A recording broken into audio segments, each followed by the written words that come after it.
এই প্রথমবারের মতো। সো একটু আমাকে কমেন্টে জানিয়ে দাও কেমন আছো তোমরা সবাই, কে কোথা থেকে আছো, কে কোন কলেজ থেকে জয়েন করছো। দেন আমরা আমাদের ব্যবসায় শিক্ষা বিভাগের প্রথম কোন ক্লাস নিয়ে আমরা আজকে আমাদের যাত্রা শুরু করব। এরপরে আমি বলবো তোমাদের এন্টায়ার এইচএসসি পর্যন্ত আমাদের সাথে কেমন কেমন জার্নি হবে, কি কি জার্নি হবে, কোথায় কোথায় সেগুলো হবে, কোন ওয়েতে হবে, সবকিছু আজকে আমি এই ক্লাসে আজকে ডিসকাস করব। অবভিয়াসলি আজকে আমাদের পড়ার টপিক ফাইন্যান্স, ব্যাংকিং ও বিমার প্রথম পত্র, অর্থাৎ ফাইন্যান্সের কোন একটা স্পেসিফিক চ্যাপ্টার যেটি হচ্ছিল অর্থের সময় মূল্য।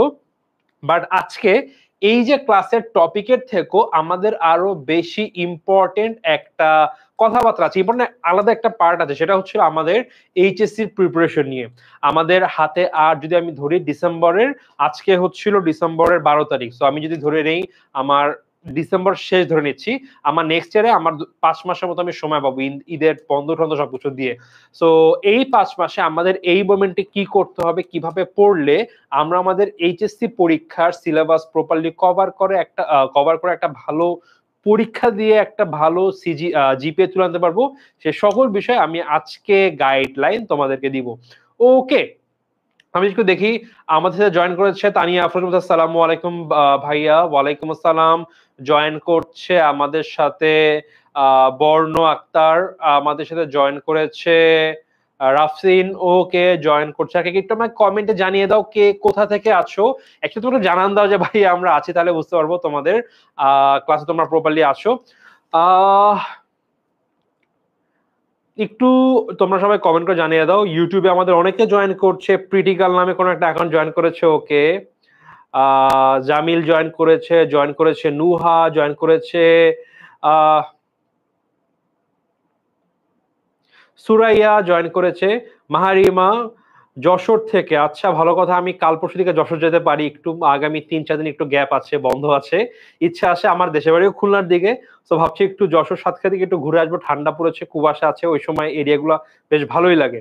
ওকে, জুবাইর জয়েন করেছে রহমান ইফতি জয়েন করেছে। আচ্ছা জুবাইর, ওকে। তন্ময় সরকার জয়েন করেছে ভাইয়া, সেও বলছে যশোর থেকে, ওকে। ইফতি বলছে ভাইয়া ঢাকা উত্তরা থেকে, ওকে। আজকে রাতে আমার উত্তরা যাওয়া হতে পারে। এই ভালো জায়গা মিলে যাচ্ছে। আমার ফ্রেন্ড মিললে একজন আছে, সে আমাদের স্কুলে ক্লাসে দিন, সেজার নামে, সে চলে যাচ্ছে তার হায়ার স্টাডির জন্য কানাডাতে, দেশের বাইরে। সো 2 দিন পরে ফ্লাইট, একটু সাথে দেখা করতে যাবো, হয়তো রাতে আজকে বাসায় থাকবো। সো উত্তর যাওয়া হতে পারে 18 নম্বর সেক্টরে, ওকে। দেন তন্নি ইসলাম জয়েন করছে, আর আমাদের ইউটিউবে অনেকে জয়েন করেছে, কিম, তারপরে হচ্ছিল জাসমিন জয়েন করেছে, ওয়াসিম জয়েন করেছে, সাবা, ওকে। সো আমি একটু আমার পরিচয় দিয়ে নিই। আমার সাথে যেহেতু তোমাদের এই প্রথম দেখা, আনলেস তোমাদের সাথে এসএসসির কোনো পর্যায়ে দেখা হয়েছে, আমার নাম এসএমআর রায়ান। আমি ঢাকা ইউনিভার্সিটির বিজনেস ফ্যাকাল্টি থেকে আমার বিবিএ শেষ করেছি এবং এমবিএও একদম শেষ পর্যায়ে। সো মানে আমার ফাইনাল পরীক্ষাটা বাকি আছে, মাঝে আন্দোলনের জন্য প্রায় 3 মাস পিছিয়ে গিয়েছিল, এজন্য টাটকা পড়ে গিয়েছে, আদারওয়াইজ আমার শেষ হয়ে যেত। এর বাইরে আমি 10 স্কুলের তোমাদের যে কন্টেন্ট টিম আছে বা একাডেমিক টিম বলতে পারো, যেই টিম থেকে তোমরা, যেই টিমের আন্ডারে আমাদের সকল রকম একাডেমিক কোর্সেস হয়, ক্লাস 6 থেকে শুরু করে একদম অ্যাডমিশন টেস্ট পর্যন্ত, এই টিমের আমি একজন কন্টেন্ট ম্যানেজার বা অপারেশন ম্যানেজার, যেটাই বলো তোমরা। আমি অলমোস্ট 2019 সালের থেকে আমি 10 স্কুলে একজন কন্টেন্ট অপারেশনাল ম্যানেজার হিসাবে কাজ করছি। ওভারঅল বেসিক্যালি যে কোনো কোর্স হলে সেইটা কিভাবে একদম স্ক্র্যাচ থেকে ক্রিয়েট করে আমাদের লাইভ হবে, একদম ক্লাস হবে, এইখানে যে অপারেশনাল প্রসেসগুলো আছে আমি সেগুলো দেখি। এর বাদেও আমার একটা পরিচয়, বা এর আগেও, এই কাজের আগে আমি টেনিস ক্লাসে যুক্ত হয়েছি, সেটা ছিল আমার অ্যাজ এ টিচার হিসেবে জয়েন করেছি আমি গত 2019 সাল থেকে 20, 21, 22, 23, 24, এই অলমোস্ট 5.5 বছর ধরে আমি ফাইন্যান্স অ্যান্ড ব্যাংকিং বা এসএসসি লেভেলের ফাইন্যান্স পড়িয়ে আসছি।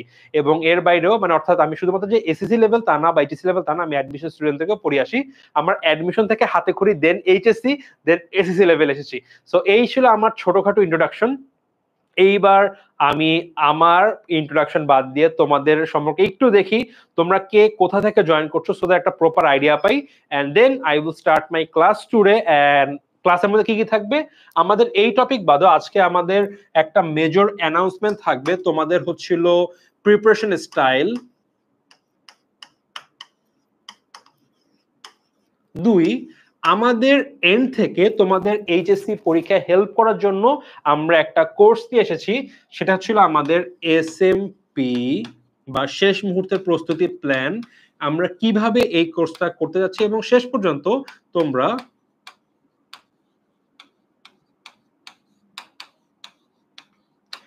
আমাদের এসএমপি কোর্সের পারচেজ জার্নি তোমাদেরকে দেখিয়ে দিব। সো আশা করি এই ক্লাসটা তোমাদের জন্য আজকে একটা বেশ ইন্টারেক্টিভ ক্লাস হবে। প্রথম কোন এইচএসসি ক্লাস পাচ্ছ বিজনেস স্টাডিজ স্টুডেন্টরা, এর সাথে সাথে আমাদের যদি বলি প্রথম ক্লাস এবং এর সাথে হচ্ছিল তোমাদের গাইডলাইন, সব মিলে আশা করছি তোমাদের ক্লাসটা বেশ হেল্পফুল হবে।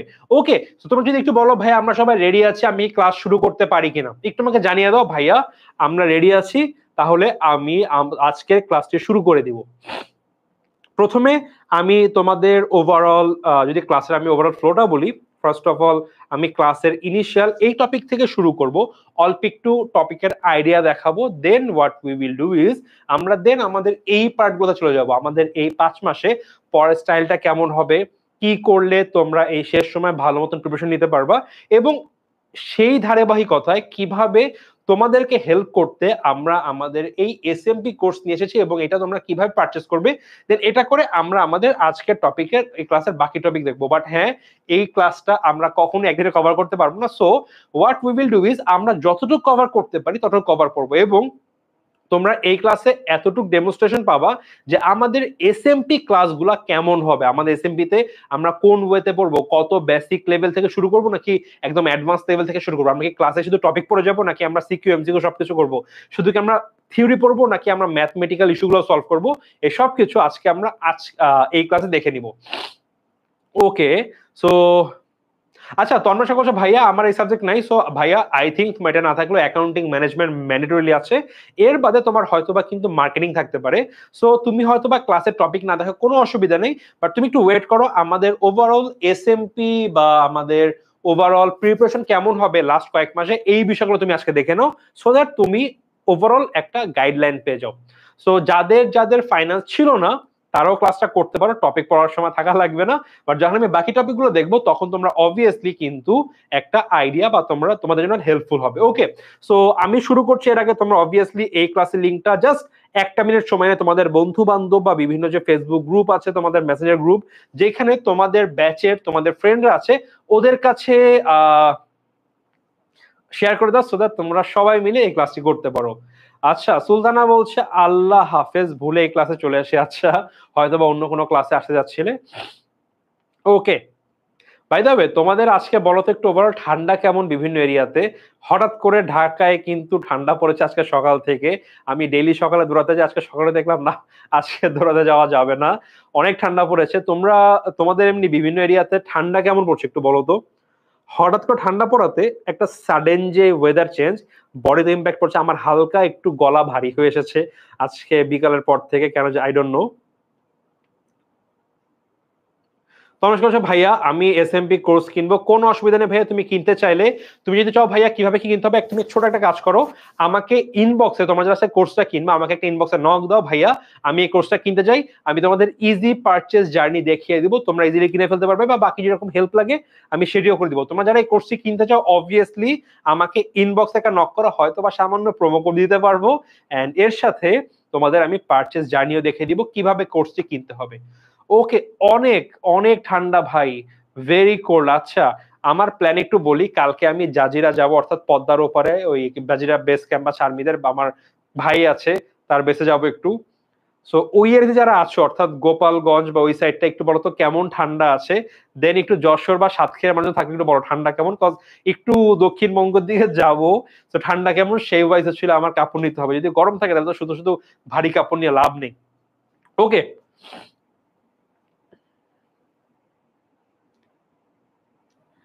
তোমার সঙ্গে বলছে ভাই আমি জানি টেনিস অ্যাপেলটা আলহামদুলিল্লাহ তাহলে তুমি কিনে ফেলতে পারো, কোনো অসুবিধা নেই। ওকে, সো চলো আমরা শুরু করে দিই। আমরা আজকে এই ক্লাসের সুবাদে একটা গুরুত্বপূর্ণ টপিকের কিছু বেসিক জিনিস জানবো, তোমরা যারা কোর্স কেনো কিনবা না ডাজেন্ট ম্যাটার, কোনো অসুবিধা নাই, তোমরা আজকের ক্লাসে দেখো, আশা করি এই যে একটা 1.5-2 ঘন্টা ক্লাস হবে এর অ্যারাউন্ড আমি 101 ঘন্টা পড়াবো এই টপিকটা, এইখানে তোমাদের এই টপিকের অনেক বেসিক জিনিস ইনশাআল্লাহ ক্লিয়ার হয়ে যাবে। তো চলো আমরা শুরু করি। আমাদের আজকের টপিক হচ্ছে অর্থের সময় মূল্য, যেটা তোমাদের বইয়ের 3rd চ্যাপ্টার, এবং এটি তোমাদের এইচএসসি বইয়ের one of the most important chapter. যত রকম আমাদের চ্যাপ্টার গুলো আছে, মোট 5টা চ্যাপ্টার, এর মধ্যে সবচেয়ে ইম্পর্টেন্ট 2টা চ্যাপ্টার হচ্ছিল অর্থের সময় মূল্য এবং মূলধন বাজেটিং। রিজন কি? রিজন হচ্ছিল এই 2 চ্যাপ্টার থেকে সবচেয়ে বেশি পরিমাণ সিকিউ প্রশ্ন এসে থাকে, কারণ আমাদের মূলধন বাজেটিং আমরা 4টা টপিক দেখে থাকি, আমাদের এআরআর, আমাদের পিবিপি, এনপিভি এবং আইআরআর, 4টা টপিক থেকে অলমোস্ট আমাদের 2টা বা 3টা সৃজনশীল চলে আসে, ফর শিওর আসেই। এবং আমাদের টাইম ভ্যালু অফ মানি থেকে কিন্তু অনেকগুলো টপিক আছে। কি কি আছে ভাইয়া? যদি আমি টাইম ভ্যালু অফ মানিটা দেখি, আমাদের প্রথমত বর্তমান মূল্যের একটা পার্ট আছে আমাদের। সো বর্তমান মূল্য পার্টটা হলো আমাদের ভবিষ্যৎ মূল্য। আমি নরমাল বলছি, নরমাল আমাদের যে একক যে লেনদেন, অর্থাৎ একবার টাকা দিলাম, একবার আমি টাকা ফেরত পেলাম, একক লেনদেন, কোনো অ্যানুইটি না। এইখানে আমাদের বর্তমান মূল্য আছে, এইখানে আমাদের ভবিষ্যৎ মূল্য, যেখানে মোট 2টা পদ্ধতি আছে। 2টা ঠিক না, কিছু জায়গায় আমাদের আমাদের চক্রবৃদ্ধি থাকে, কথা থাকে না। সো আমি ধরতে পারি এখানে মোট 4টা ওয়ে আছে আমাদের প্রশ্ন আসার। এরপরে আমাদের বার্ষিক বৃত্তি বা অ্যানুইটি, ঠিক একইভাবে present value annuity, future value annuity, এর মধ্যে আবার কোথাও চক্রবৃদ্ধি আছে, চক্রবৃদ্ধি নেই। আবার এখানে আরো কিছু আছে, আমাদের কি অগ্রিম নাকি আমাদের নরমাল। সো আমি যদি বলি এখানে অ্যারাউন্ড ছোটখাটো চেঞ্জ, যেটা তোমাদের 1টা বা 2টা ম্যাথ করলে তোমাদের সবগুলো হয়ে যাবে, বাট ছোটখাটো চেঞ্জ দিলে আমাদের মোট এখানে 8টা পদ্ধতির ম্যাথ আসতে পারে, মানে ফর্মুলায় ভ্যারিয়েশন আসবে। ওকে, মিশ্র নগদ প্রবাহ, এখান থেকে জেনারেলি সিকিউ আসে, বাট খুব কম, যে আমি এক এক বছর এক এক পরিমাণ দিব। এইখানে আমাদের সাধারণত 2 রকম ম্যাথ হয়ে থাকে। আমাদের মিশ্র নগদ প্রবাহ বলতে আমি প্রতি বছর সিমিলার টাকা না দিয়ে এক বছরে 10,000 টাকা, আর এক বছরে 20,000, এক বছরে আবার 10,000, এরকম ভিন্ন ভিন্ন অ্যামাউন্টে দিচ্ছি। এই ক্ষেত্রে আমাদের বছরের শুরুতে নাকি বছরের শেষে বা আমাদের যে সময় বা এন এর কি শুরুতে টাকা দিব নাকি শেষে দিব, এর উপর ভিত্তি করে মিশ্র নগদ প্রবাহে আমাদের 2 প্রকার ফর্মুলা আসতে পারে। তারপরে কার্যকরী সুদের হার, ইআইআর, এখানে একটা আছে। এখানে এক প্রকার প্রশ্ন আসে সুদের হার নির্ণয়, এইটা কোনো আলাদা কোনো ফর্মুলা নেই, বেসিক্যালি আমরা এইসব ফর্মুলা থেকে বের করতে পারি। ইন জেনারেল এখানে প্রশ্ন খুব কম আসে এখান থেকে। আমরা দেখেছি বিভিন্ন প্রিভিয়াস ইয়ারের কোশ্চেনে 2-1 জায়গায় এসেছে লগ দিয়ে ম্যাথটা করা লাগে, বাট লগ অনেকের জন্য কনফিউজিং। দ্যাট ইজ ওয়াই আমি যখন এই টপিকটা করাবো খুব ইজিলি তোমাদের কভার করে দিব। এখানে আমাদের একরকম সিস্টেম আছে, রুল 72, রুল 69, এখানে 2টা পদ্ধতি আছে, এবং লাস্টে ঋণ পরিশোধ সূচি।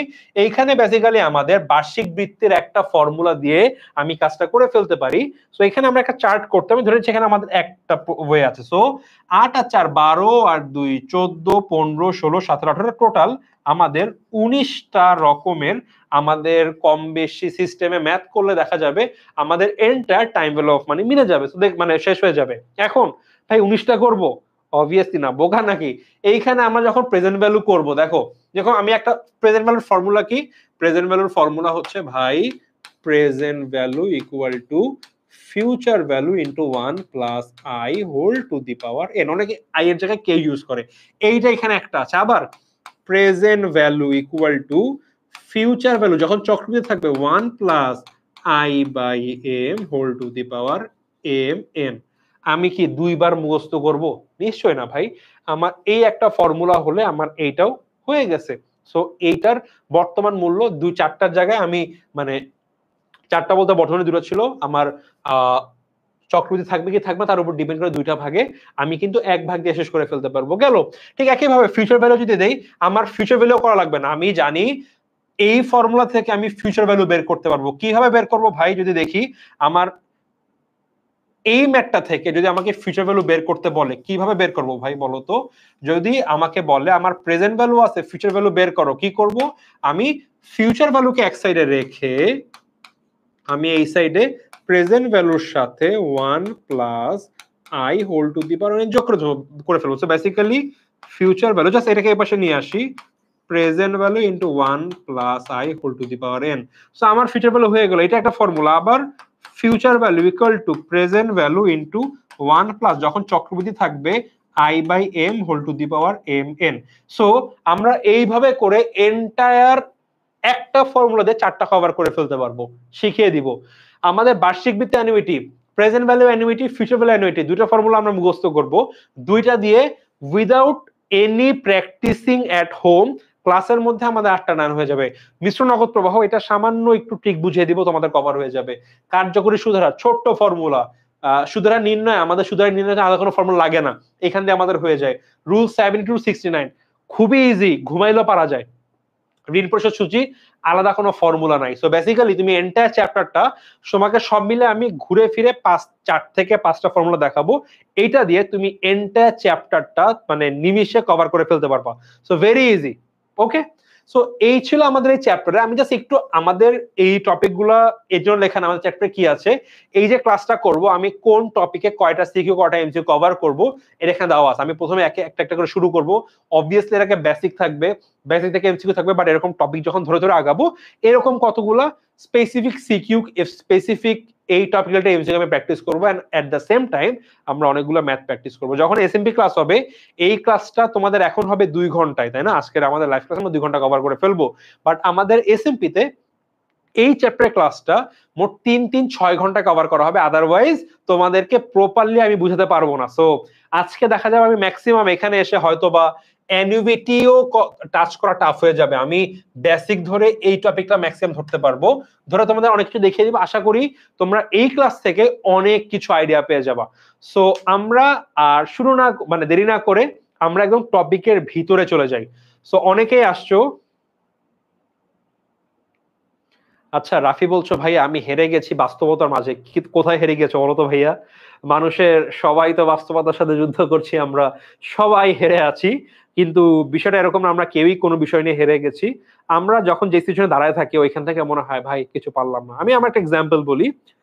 আমি এভারেজে করা ভালো ছিল না কোনো সময়, মেনলি ক্লাস 7 পর্যন্ত ভাই পোংটামি করতাম প্রচুর বেশি।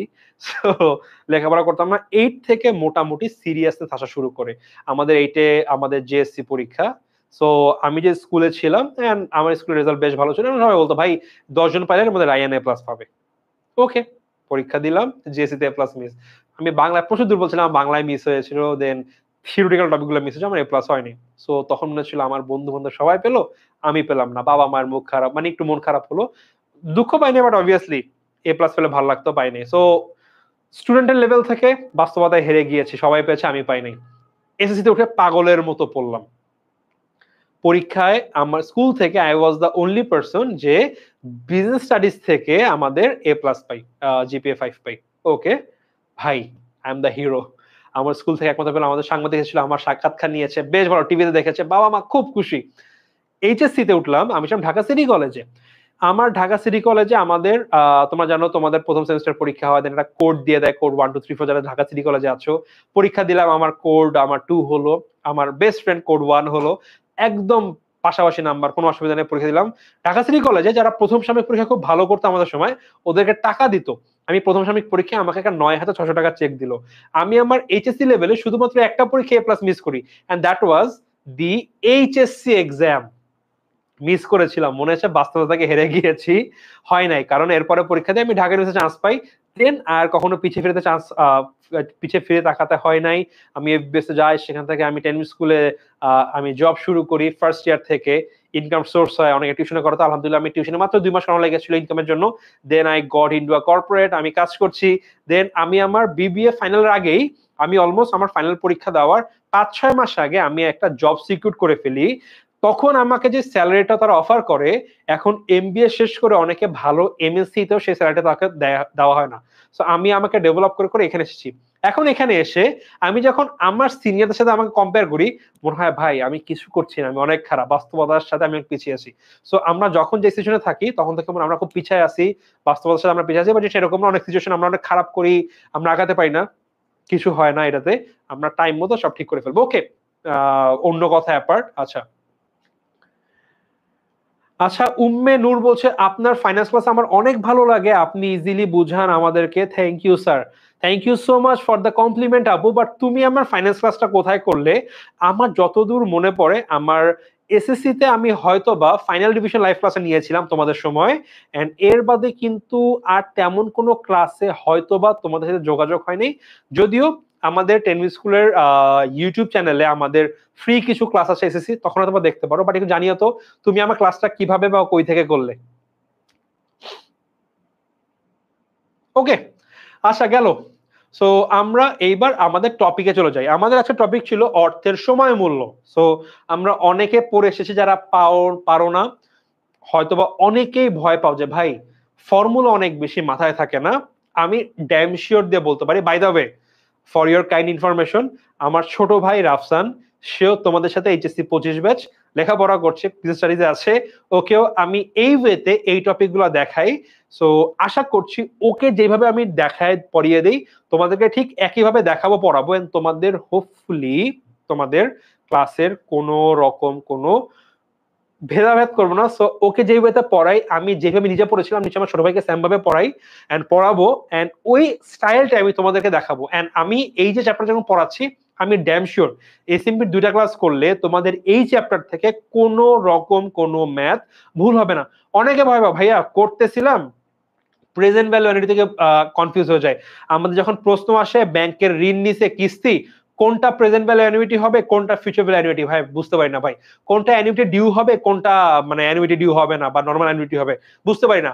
আমি ড্যাম শিওর আমার 2টা ক্লাস করলে তোমাদের এই চ্যাপ্টার থেকে কোনো রকম কোনো ম্যাথ ভুল হবে না। ভুল হতে পারে ক নাম্বার, খ নাম্বার, গ ঘয়ে 7-এর মধ্যে তোমাদের মানে 7-এ 6 তোমাদেরকে আটকাইতে পারবে না, আনলেস তোমরা ক্যালকুলেশনে সিলি মিস্টেক করে আসো। ওকে, সো চলো আমরা আমাদের পড়াতে ব্যাক করি। ওকে,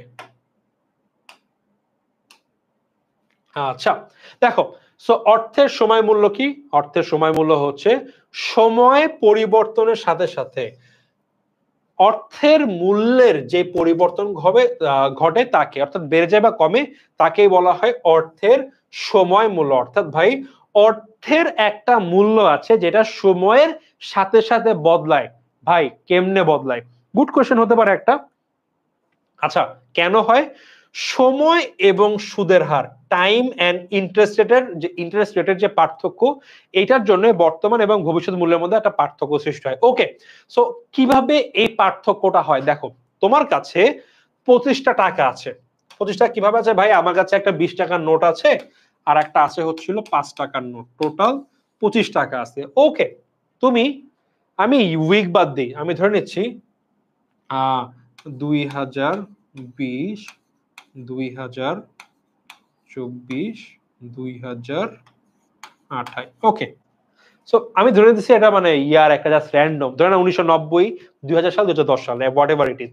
তো তোমার কাছে 25 টাকা আছে, তুমি 25 টাকা দিয়ে একটা পেপসির দাম ফার্স্ট উইক 25 টাকা, কোকা-কোলার দাম 25 টাকা কিনতে পারতেছো, রাইট? 25 টাকা দিলা, কোক দিয়ে দিল কত, ধরে নিচ্ছে আমাদের 250 ml আমরা খাচ্ছি। সেকেন্ড উইকে এসে বা ধরে 2024 এসে 25 টাকা দিয়ে আমি পেপসি পাচ্ছি, একটা পেপসির বোতল, কিন্তু কোকা-কোলার দাম হয়ে গেল 30 টাকা। টাকার মূল্য কি খুব একটা চেঞ্জ হয়েছে? না, বিকজ আমি সিমিলার জিনিস সেম টাকায় পাচ্ছি।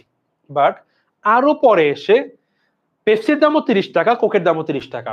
তোমার কাছে একটা নোট, 20 টাকার নোট এবং একটা 5 টাকার নোট কিন্তু আছে, 25টা ইউনিট অফ মানি বা 25টা টাকা। আগেও 25 ছিল, এখনো 25। আগেও এই বোতলে 250 ml পেপসির মানে আমাদের বেভারেজ থাকতো, বা আমাদের কোকা-কোলার বোতলেও 250 ml থাকতো, কিন্তু তুমি ওই 25 টাকা দিয়ে আগে এই কোক বা পেপসি কিনতে পারছিলে, এখন কিনতে পারছো না। টাকার অ্যামাউন্ট সেম, কোকের পরিমাণ সেম, সবকিছু সেম, শুধুমাত্র আগে এই টাকা দিয়ে কোকটা কিনতে পারতা, এখন এই টাকা দিয়ে কোক বা পেপসি কিনতে তুমি পারছো না। সো টাকার যে ভ্যালু, এই ভ্যালুটা ডিক্রিজ করে গিয়েছে বা পড়ে গিয়েছে, কমে গিয়েছে।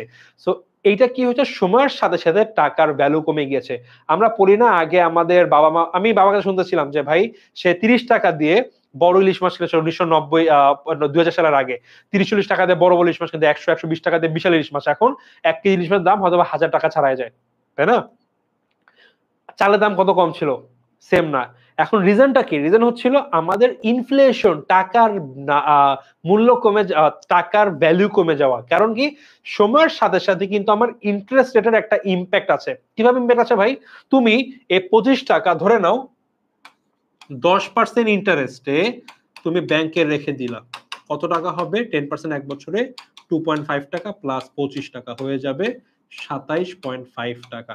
সো প্রথম বছরের টাকা কিন্তু পরের বছরে 27.5 টাকা হয়ে যাচ্ছে। সো টাকা ড্রাস্টিক্যালি কিন্তু ভ্যালু কমছে। অর্থাৎ এই বছরের 27.5 টাকা পরের আগের বছরের 25 টাকার সমান। ভ্যালু কি কমতেছে? অবভিয়াসলি কিন্তু কমে যাচ্ছে। সো এই যে সময়ের সাথে সাথে অর্থের একটা মূল্যের পরিবর্তন হয়, এটাকে অর্থের সময় মূল্য বলে। Got it? কারো কোনো কনফিউশন নাই আই গেস।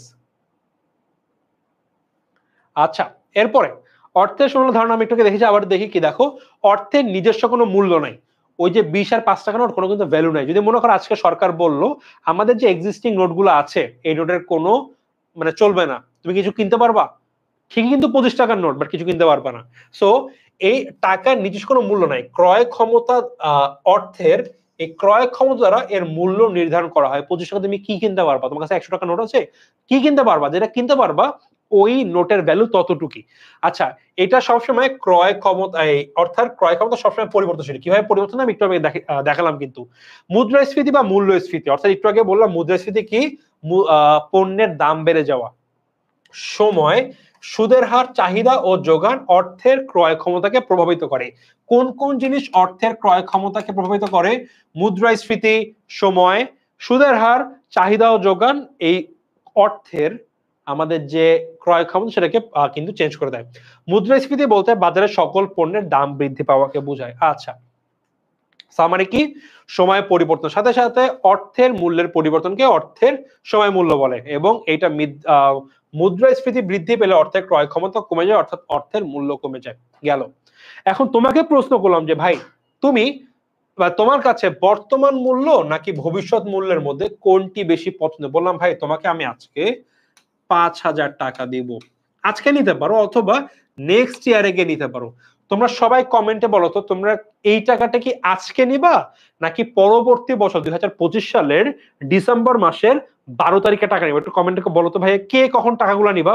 একটু সবার এর থেকে কমেন্ট দেখতে চাই, একটু দেখাও বলো তো।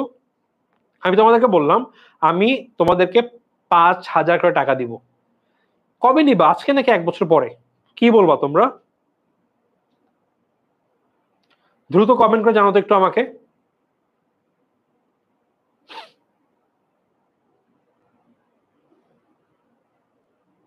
ইফতি বলছে ডিসেম্বর। কোন ডিসেম্বরে? 24 ডিসেম্বর নাকি 25? ইফতি। ইসরাত মিম বলছে আজকে নিবে, ওকে।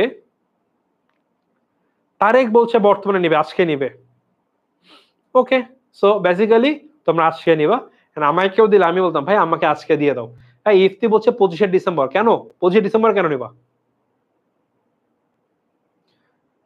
নগদ দিবেন নাকি বিকাশে? যেখানেই দেই আমি কবে দিব তোমরা বেশিরভাগই বলবো আজকে নিবা। কেন? আমিও বলবো বর্তমান মূল্যই সবচেয়ে বেশি পছন্দনীয় হবে। কেন হবে? আমাদের এটাকে বলা হচ্ছিল আমাদের অর্থের মূল্যের সময় মূল্যের পছন্দনীয়। আমরা কখন অর্থ পেতে পছন্দ করি বা মানুষ কখন প্রেফার করে? দ্য অ্যান্সার ইজ বর্তমান টাইমটাকে। কেন? ফার্স্ট অফ অল অনিশ্চয়তা। 2025 সালের ডিসেম্বরে টাকাটাকে আমি আদেও দিব কি দিব না তুমি জানো না। আমার টাকা দেওয়ার সামর্থ্য থাকবে কি থাকবে না তুমি জানো না। সবচেয়ে বড় কথা ভাই বেঁচে থাকবো কিনা সেটারই কোনো নিশ্চয়তা নেই। যেরকম আমি আমি আমার বাসা শ্যামলীতে, আমি গত 7-8 বছর ধরে একজন নাপিতের কাছে আমি চুল কাটি। ভাই খুব ভদ্র মানুষ, তা অ্যারাউন্ড বয়স 48-49 হবে। আমি কাটে খুবই ভালো কাটান, চিকন চাকান একটা মানুষ। আমি কি করে আমাকে ফোন দিয়ে যে ভাই আপনি কি আছেন? সে এত বছর চুল কাটে আমার নাম জানে না, বাট ফোন ধরলে বুঝে এটা আমি। বলে হ্যাঁ ভাই আমি আছি। যদি সে থাকে আমি যাই, না থাকলে যাই না। যদি থাকে আমি বলি ভাই কাস্টমার আছে, বলে হ্যাঁ ভাই চুল কাটতেছে। আমি বললাম ঠিক আছে আমি 10-15 মিনিট পরে আসবো। আমি এরকম ফোন দিই, ফোন দিলে সে থাকলে আমি যাই। কজ তার আমি মানে সে কাটতে তো অভ্যাস হয়ে গেছে, আমি কিভাবে কাটি সে খুব ভালো মতো জানে, আমাকে বলা লাগে না। আমার বলা লাগে না, বসে আমাকে সুন্দর করে কেটে দেয়। সো আমি গত মাসে চুল কাটলাম, গত পরশুদিন আমি তাকে ফোন দিলাম অফিস থেকে যাওয়ার সময় যে ভাইয়া আপনি কি আসবেন, আছেন কিনা। ফোন দিলাম, তার ওয়াইফ ধরলাম, বললাম ভাই কি আছেন? বলে ভাই তো গত মাসে গত সপ্তাহে মারা গিয়েছে, আজকে 8 দিন হলো। তো যে র্যান্ডম দেখো আমি গত মাসে দেখলাম সে দাঁড়িয়ে আছে খুবই ফিটফাট হাসি খুশি মুখে চুল কাটতেছে, 1 মাসের মধ্যে সে অসুস্থ হলো, মারা গেল। একইভাবে পরবর্তী বছর আমি কি বেঁচে থাকবো কিনা নো গ্যারান্টি। আমার টাকা দেওয়ার সামর্থ্য থাকবে কিনা নো গ্যারান্টি। টাকা দেওয়ার সামর্থ্য থাকলে আমি দিব কিনা সেটা কোনো গ্যারান্টি নেই। সো অনিশ্চয়তা আছে, মানে ভাই সবাই আজকেই টাকা নেবে। পরে ভোগের অগ্রাধিকার, মানুষ সবসময় চায় ভাই আমি 5,000 টাকা নিয়ে, অনেকে হয়তো বা একটা এসএমপির কোর্সের জন্য টাকা লাগবে, অনেকের একটু বন্ধুদের সাথে একটু ঘুরতে যাওয়ার প্ল্যান আছে, অনেকে ভাবছে টেস্টের পরে আমি এই গাইডগুলো বা টেস্ট পেপার টাকা লাগবে আমার। অনেকে মনে করতেছে আমার ফোনটা একটু ভেঙে গিয়েছে, আমি একটু ফোনটা ঠিক করাবো। অনেকে মনে করছে আমি অনলাইনে ক্লাস করবো, ল্যাপটপ একটু ভালো, এখানে একটু যদি আমি একটা এসএসডি কার্ড লাগে ল্যাপটপ একটু ফাস্ট হয়ে যাবে, আমি ইউজ করতে পারবো। এইভাবে তোমাদের অনেকের কিন্তু প্রয়োজন আছে। তো সবাই চায় কিন্তু বর্তমানে সেই জিনিসটা ভোগ করে ফেলার জন্য, এন্ড প্রয়োজনটা বর্তমানে মিলতে চায়। দ্যাট ইজ ওয়াই সবাই চায় বর্তমানে টাকা নেওয়ার জন্য। পরবর্তীতে মুদ্রাস্ফীতি। 5,000 টাকায় তোমার একটা প্ল্যান ছিল যে ভাই আমি আমার মাকে একটা শাড়ি কিনে দেবো সুন্দর। ঠিক আছে, কত পড়বে? শাড়ির দাম পড়বে ছিল 3,500 টাকা, এবং তার জন্মদিন আসতেছে, প্লাস সাথে আমি তাকে আমার মা হোক, খালাক বা অভিভাবক যে কোনো বাবাকে যাকে হোক আমি একটা শাড়ি কিনে দিব, বা আমি একটা পাঞ্জাবি কিনে দিব, সাথে আমি একটা জুতা দিব। সো একটা সুন্দর আমি সেট দিব, আমি তাকে বার্থডেতে গিফট দিব। টাকাটা আমার এখন প্রয়োজন, সো আমি টাকা তোমাকে দিলাম, 5,000 টাকা তুমি নিবা। তো পরবর্তী বছরে নিবা, নিয়ে কি ওই শাড়ির দাম কি 3,500 টাকা থাকবে কিনা, ওই পাঞ্জাবির দাম কি 3,500 টাকা থাকবে না তুমি জানো না, কিন্তু হয়তোবা দাম বেড়ে যাবে, কিনতে পারবা না। সো এখন যেটা করতে পারতেছো, পরবর্তী 1 বছর পরে সেম টাকা দিয়ে সেম কাজটা করতে পারবা না। সো কিন্তু আমাদের টাকার ভ্যালু কমে যেতে পারে। সো মুদ্রাস্ফীতি এখনই কিনে ফেলা ভালো। সুযোগ ব্যয়, টাকাটা আমি নিলাম, পরবর্তী বছরে লাগবে আমার পরবর্তী বছরে ওই সময় কি আমি একটা অ্যাডমিশনের কোর্স কিনবো, আমার 5,000 টাকা লাগবে, জমায় রাখি ভাই, দেন আচ্ছা তাই আমি পরের বছরই লাগবে আমার টাকাটা, কিন্তু এখন আমি কি করব? এখন নেবো নাকি 1 বছর পরে? এখন নেওয়াটাই ভালো। আমি এখন 5,000 টাকার এই টাকা নিয়ে আমি কি করলাম, 10% ইন্টারেস্টে ব্যাংকে রেখে দিলাম, 500 টাকা পেলাম। পরবর্তী বছরে তো একটা গাইড কিনলামই, আমার আমি ভর্তি হলামই, সাথে একটা কোয়েশ্চেন ব্যাংকও কিনে ফেলতে পারবো। আমার পরবর্তী বছরে 5,500 টাকা হয়ে যাবে। সো আমার কিন্তু যদি আমি টাকাটা না নেই, সুযোগ ব্যয় হবে। কি হবে ভাই, কিভাবে? আবারও দেখাই, মনে করো আমার বর্তমানে আমি 1 লক্ষ টাকা দিব, তুমি 1 বছর এটা ইন্টারেস্ট 10% ইন্টারেস্টে 1 বছর পরে 1,10,000 টাকা হয়ে যাবে। সো 1 বছর পরে তোমাকে যদি আমি টাকাটা দেই, তোমাকে দিব 1,000 টাকা, 1 লাখ টাকা। তুমি যদি এখন টাকা নিয়ে ইনভেস্ট করতে, তোমার 1,10,000 টাকা হয়ে যেত। সো বেসিক্যালি তোমার যদি টাকাটা ভবিষ্যতে নাও, এইখানে এই একটা বড় 10,000 টাকার তোমার কিন্তু সুযোগ ব্যয় হবে। সো বর্তমানে নেওয়াটাই কিন্তু ওয়াইজার। সো এতে যে আমি এখন টাকা নেই, আমার সুযোগ ব্যয় নেই, বিতে আমার কিন্তু মানে আমার সুযোগ ব্যয় নাই, বিতে আমার সুযোগ ব্যয়। সো বি আমি নিব না, আমি এ নিব, কারণ বিতে আমি যদি টাকা নেই মানে পরবর্তী বছরে এই চয়েস, বি নাম্বার চয়েস নেই, তাহলে কিন্তু আমার 10,000 টাকা লস হবে, হিউজ লস। ওকে, গেল। সো এই ছিল কতগুলো রিজন যার জন্য মানুষ বলে ভাই বর্তমানে আমার টাকা নেওয়াটা ওয়াইজার। আর প্রশ্নটা কোথায় আসবে? এমসিকিউ আসতে পারে, খ নাম্বার আসতে পারে, গ ঘতে সাধারণত এখান থেকে কোনো প্রশ্ন হয় না। ওকে, ওভারঅল আমি যা বুঝালাম টিল নাও, তোমরা কি ভাইরা বুঝতে পেরেছো? একটু আমাকে বলো তো যে ভাই আপনার পড়ানো এবং যা পড়ালাম আমি বুঝতে পেরেছি। আমরা পরবর্তী টপিকে যাওয়ার আগে একটু বলে ফেলো, কারো কোনো কনফিউশন থাকলে ক্লিয়ার করে দিব, সো দ্যাট আজকে ক্লাসের পরে তোমাদের এই টপিক নিয়ে কারো কোনো কনফিউশন না থাকে। যেগুলো পড়াবো সেটা তোমাদের ক্লাসের মধ্যে সম্পূর্ণ শেষ হয়ে যায়। এন্ড আমি কেন ফাইন্যান্স পড়াই জানো? Because this is the most easiest subject in the world, at least HSC লেভেলের পর থেকে। কজ ভাই এত ইজি একটা জিনিস, হালকা কনসেপ্ট ক্লিয়ার হলে সবকিছু করে ফেলা যায়। ওকে, কারো কোনো কনফিউশন?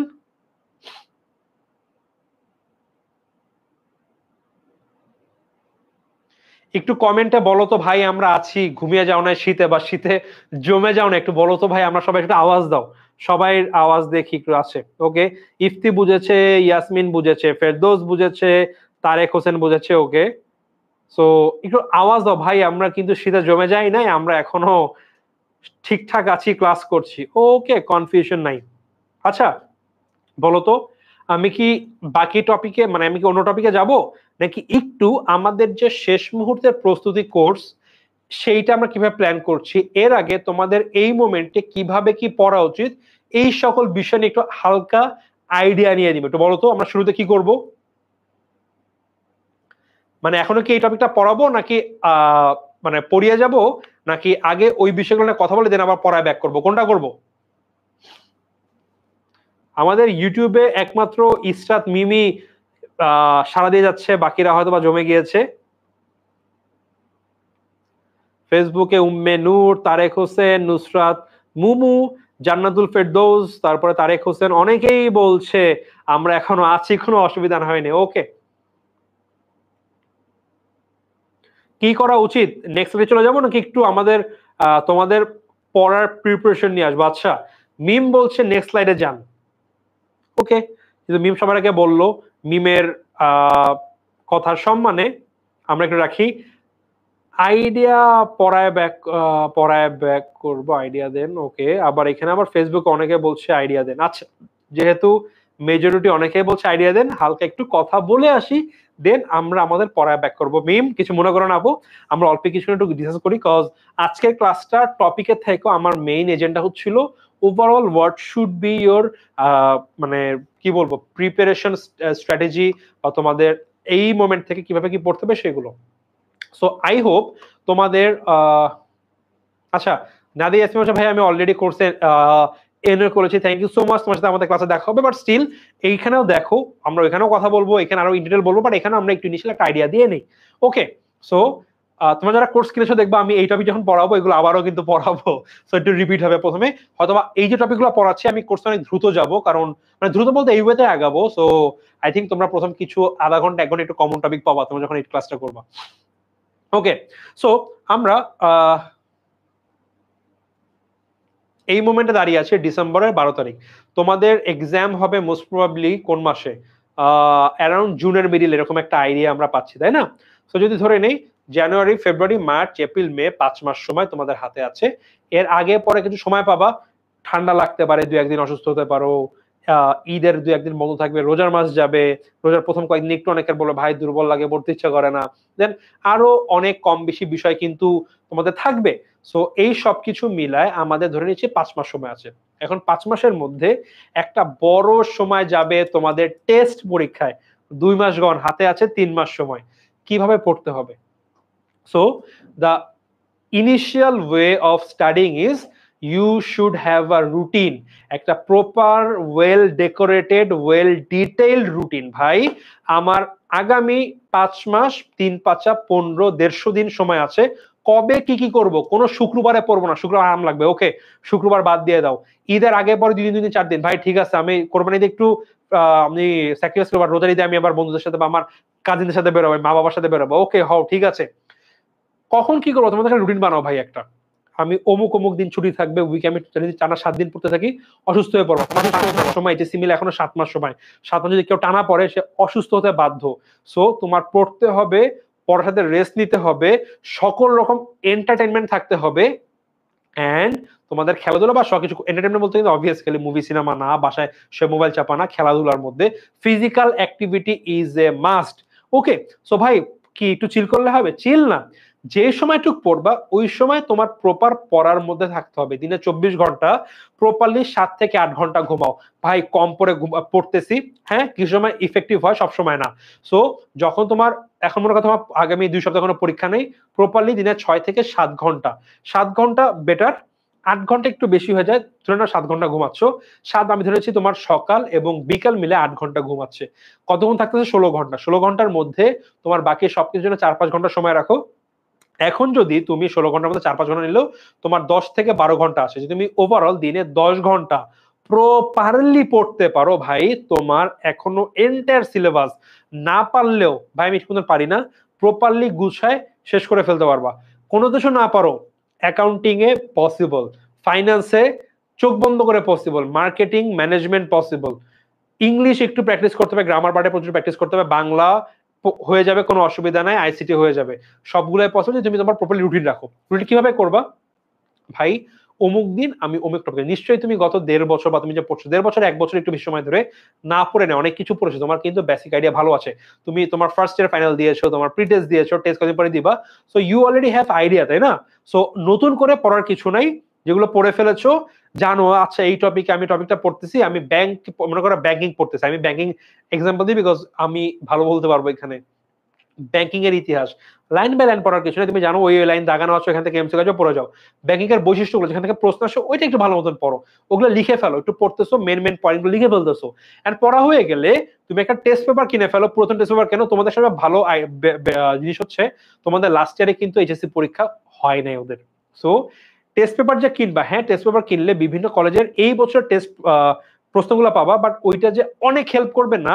সো তোমাদের মেইন হেল্প করে হচ্ছিল তোমাদের বিভিন্ন বোর্ডের প্রশ্নগুলো সবচেয়ে বেশি প্র্যাকটিস করতে হয়। সো লাস্ট ইয়ার বোর্ডে কোনো পরীক্ষা হয় নাই, বাংলা ইংলিশ হয়েছে। সো তোমরা যে কাজটা করতে পারো, তোমরা বাংলাদেশ জন্য ওয়েট করতে পারো তোমাদের টেস্টের পর পর্যন্ত, বা তোমাদের বাকি subject accounting, finance, marketing, management, statistics যাদের আছে, যাদের ইকোনমিক্স আছে, কিনে ফেলো, কিনে এগুলো পড়ো। বিকজ ওই বইয়ে তোমরা বেসিক্যালি এইচএসসি 23 ব্যাচের প্রশ্নপত্র পাবা, ইভেন নতুন টেস্ট পেপারেও 23 ব্যাচের প্রশ্নপত্র থাকবে। সো তোমরা এগুলো প্রথম কিনে ফেলো, কিনে যখন একটা চ্যাপ্টার পড়বা, পড়ে ওই চ্যাপ্টার প্রপারলি তোমরা তোমাদের টেস্ট পেপার থেকে যত এমসিকিউ আছে কভার করে ফেলো। এখন আমাদের সময় যেটা হতো, বোর্ড ওয়াইজ এমসিকিউ থাকতো, বোর্ড ওয়াইজ সিকিউ প্যারা হতো। এখন ভাই চ্যাপ্টার ওয়াইজ সুন্দর গুছানো দিয়েছে। ভাই আমি চ্যাপ্টার 1 পড়লাম, অর্থনের সূচনা, অর্থনের সূচনার আন্ডারে বিভিন্ন বোর্ড, বড় বড় কলেজ, বিভিন্ন জায়গার আসার এমসিকিউ এক করা থাকে, সিকিউ এক করা থাকে। ভাই এগুলো সলভ করে ফেললে অত্র বাংলাদেশে কোনো প্রশ্ন তুমি কখনো আটকাবা না। প্রথমে রুটিন ক্রাফট করতে হবে। কিভাবে ক্রাফট করবা? বাম পাশে এক জায়গায় তুমি তোমার সকল টপিক লেখো। আমার মোট 7টা সাবজেক্ট, 7 সাবজেক্টে মোট আমার আইসিটি বাদ দিলে মোট 13টা পেপার আছে। 13 পেপারে আমার এতগুলো চ্যাপ্টারের নাম, চ্যাপ্টার নামগুলো রাখো। এরপরে বসো আমি অমুক দিন এই চ্যাপ্টার পড়বো, এই চ্যাপ্টার আমার বেসিক দুর্বল, সারাদিন সময় লাগবে, সারাদিন পড়ো। অমুক চ্যাপ্টার ভালো মতন পারি, এই দুটো ভালো চ্যাপ্টার আমি ইজি আছে, কম সময় লাগবে, দুটো করে ফেলো। একদিনে বাংলার মনে করো বাংলা গদ্য পদ্য ইজি আছে, তুমি একদিনে দুইটা গদ্য দুইটা পদ্য করো। তোমার সকালে গদ্য পদ্য পড়বা, রাতে তুমি অ্যাকাউন্টিং, ফাইন্যান্স বা ম্যানেজমেন্ট করবা। এইভাবে এন্টার রুটিনে সাজাও। সকালে কখন কি পড়বা, দুপুরে রেস্ট নিবা কি, বিকালে কি করবা, রাতে কখন পড়বা। যখন তোমরা থাকবে, so you will have a idea যে ভাই আমার আজকে এটা পড়তে হবে। যখন তোমার কিছু নাই, আচ্ছা আমি জানি আমার এই কাজগুলো করা লাগবে, কিন্তু আমি ভাগ করি আচ্ছা করবো না, কদিন পরে করবো, কিন্তু পিছিয়ে যাবে। বাট যখন তুমি সাজায় ফেলবা, তখন বুঝতে পারবা আচ্ছা ঈদের সময় বন্ধ যাবে, আমার হয়তো বা কয়েকদিন আমি ছুটি রেখেছি প্রতি শুক্রবার, এই করার পরে আমার হাতে মাত্র সময় আছে আর 90 দিন। আমার চ্যাপ্টার কয়টা আছে? আমার চ্যাপ্টার আছে প্রায় 80টা প্লাস। এর মধ্যে টেস্ট পরীক্ষা আছে, এটা আছে। আমি ডেইলি একটা করে করলেও কভার হবে না ভাই, কি করব? তখন কিন্তু তুমি তোমার গুরুত্ব বুঝতে পারবা, তোমার পজিশন বুঝতে পারবা। অনেকের এখনো বেসিক ভালো না, তার হয়তো বা কোনোদিন দুটো টপিক, দুটো চ্যাপ্টার একসাথে কভার করা পসিবল না, একটা একদিনে লাগবে। অ্যাকাউন্টিং হয়তো বা বড় বড় চ্যাপ্টার তুমি একদিনে কভার করতে পারবে না, 2 দিন সময় লাগবে। এভাবে করে রুটিন সাজাও, তুমি সাজায় দেন তুমি বুঝতে পারবা আচ্ছা এইভাবে পড়লে আমি এইভাবে ভেবে এন্টার জিনিসটা কভার করে ফেলতে পারবো। রুটিন সাজাও প্রপারলি। তোমার দুর্বলতা থাকলে এখানে সময় বেশি দাও, যদি দুর্বলতা কম সেখানে তাড়াতাড়ি প্র্যাকটিস করে যাও, করে এন্টার একটা প্রিপারেশন নাও। তোমার ইনশাল্লাহ এইচএসসি পরীক্ষা খুব ভালো হবে। এবং অবভিয়াসলি এইচএসসি এই রুটিন বানাবা, তোমার রুটিনের পড়া শেষ হতে হবে এইচএসসি পরীক্ষার অ্যাটলিস্ট 1 মাস আগে। এতদিন যে টেস্ট পেপারে প্রশ্ন সলভ করছো না, আবারও করো, করতে করতে মুখস্থ করে ফেলো। আমার সময় যেটা হতো, আমি টেস্ট পেপারের প্রশ্নগুলো একই জিনিস বারবার বারবার করতাম। আমি জানতাম ভাই এইটার উত্তর এইটাই হবে, মানে আমি জানতাম এই প্রশ্ন ভুল আছে, এটার উত্তর ভুল দেওয়া আছে, স্টিল করতাম। তাহলে হয় কি, পরীক্ষা হলে গিয়ে অ্যাটলিস্ট 30টার মধ্যে আমার 18-20টা প্রশ্ন, 30টা প্রশ্ন এমসিকিউর মধ্যে 20টা প্রশ্ন আমার কমনই চলে আসতো। ভাই এগুলো আমি করছি, জানি কি হবে। নতুন করে প্রশ্ন কই বানাবে ভাই? গত 10-15-20 বছর মধ্যে পড়ায় আসতেছে, আকাশ দিয়ে তো আনবে না, এইগুলাই ঘুরাই ফিরাই দিবে। যখন তুমি 20 বছরের প্রশ্ন কভার করবা এবং বুঝে বুঝে কভার করবা, তো তোমার বেসিক সেম। তোমাকে বলবে হচ্ছিল তুমি ঢাকা থেকে লাভ দিয়ে যাওয়া হচ্ছিল যশোরে, যাওয়ার সময় কি কি করতে হবে? আমার আকাশ যাওয়ার সময় আমার বুঝতে হবে মানে বাতাসের, মানে কোন দিকে বাতাস আছে, বৃষ্টি বাদল আছে কিনা, এই বিষয়গুলো। তো তুমি জানো তোমার আকাশে লাফ দিয়ে উড়ে যাওয়ার সময় তোমার দেখতে হবে ভাই ঝড়ঝাপটা আছে কিনা, বাতাসের গতি কেমন, কোনো ঘূর্ণিঝড় আছে কিনা, তুমি জানো মানে ওয়ে অফ ফ্লাইং। এখন তোমাকে বললো ভাই তুমি ঢাকা থেকে লাফ দিয়ে আবার কক্সবাজার যাবা, সো পথ ভিন্ন। যখন তুমি জানবা কি কি বিষয় মাথায় রাখতে হবে, ওগুলো অ্যাপ্লাই করে তুমি উত্তর পেয়ে যাইতেছো। সো বেসিক ক্লিয়ার করে ফেলো, প্র্যাকটিস করো ভাই, কেউ আটকাইতে পারবে না। এন্ড অবভিয়াসলি যখন তোমার এখানে বেসিক ক্লিয়ার হবে, তোমার admission will be much more easier for you, যে তুমি তোমার অ্যাডমিশন ইজিলি ক্র্যাক করতে পারবা। বিকজ 3 মাস সময় ডিপেন্ড করে, মানে ওটা অনেক ডিপেন্ড করে তোমার ওভারঅল এইচএসসি প্রিপারেশন কেমন। বাংলা ইংলিশ অনেক সময় দেওয়া লাগবে তোমার অ্যাডমিশনে গিয়ে, কিন্তু অ্যাকাউন্টিং, ম্যানেজমেন্ট, ফাইন্যান্স, মার্কেটিং ভাই যা পড়তেছো এইচএসসি তে, তার তোমার 50% পড়া লাগবে না। তো এখন যখন যত বেসিক ভালো হবে, তুমি তখন তত ইজিলি করতে পারবা। ইভেন তোমার বেসিক ভালো থাকলে তখন তোমাকে শর্টকাট দেখাবে, ভাই তুমি অ্যাকাউন্টিং 2 পেজ মিলে করতা, this is the easy way, যেখানে তুমি অ্যাকাউন্টিং এর এই টপিকের উত্তর বের করে ফেলতে পারবা। সো তোমার এখন বেসিক ক্লিয়ার হলে তখনও তোমাকে হেল্প করবে, আদারওয়াইজ তখন তোমাকে আবারও বেসিক দেখা লাগবে কিন্তু। So invest on you, invest for your future. তুমি যদি এখন ভালো মতন করো, তোমার আগামীতে কিন্তু জিনিসটা ইজি হয়ে যাবে। স্যার কয়টা পর্যন্ত পড়াবেন ভাইয়া? আমাদের ক্লাসটা ইনশাল্লাহ 8টার আগে শেষ হয়ে যাবে। ওকে, সো আমি তোমাদের এন্টায়ার প্ল্যান বললাম, ঠিক আছে? এবার আমরা দেখি তোমাদের জন্য আমরা কি আনতেছি। ওকে, আমি যদি একটু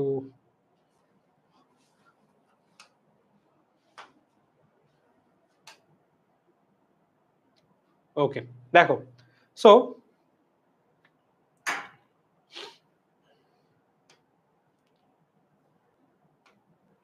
ওকে, দেখো, সো আমরা কিভাবে আমাদের এই এন্টায়ার প্ল্যানিংটা করতেছি তোমাদেরকে দেখাই, আমাদের শেষ মুহূর্তের প্রস্তুতি করছে। অ্যাকাউন্টিং দিয়ে শুরু করি। দেখো, আমাদের ক্লাসগুলো overall accounting first paper second paper আমরা ভাগ করতেছি, ঠিক আছে?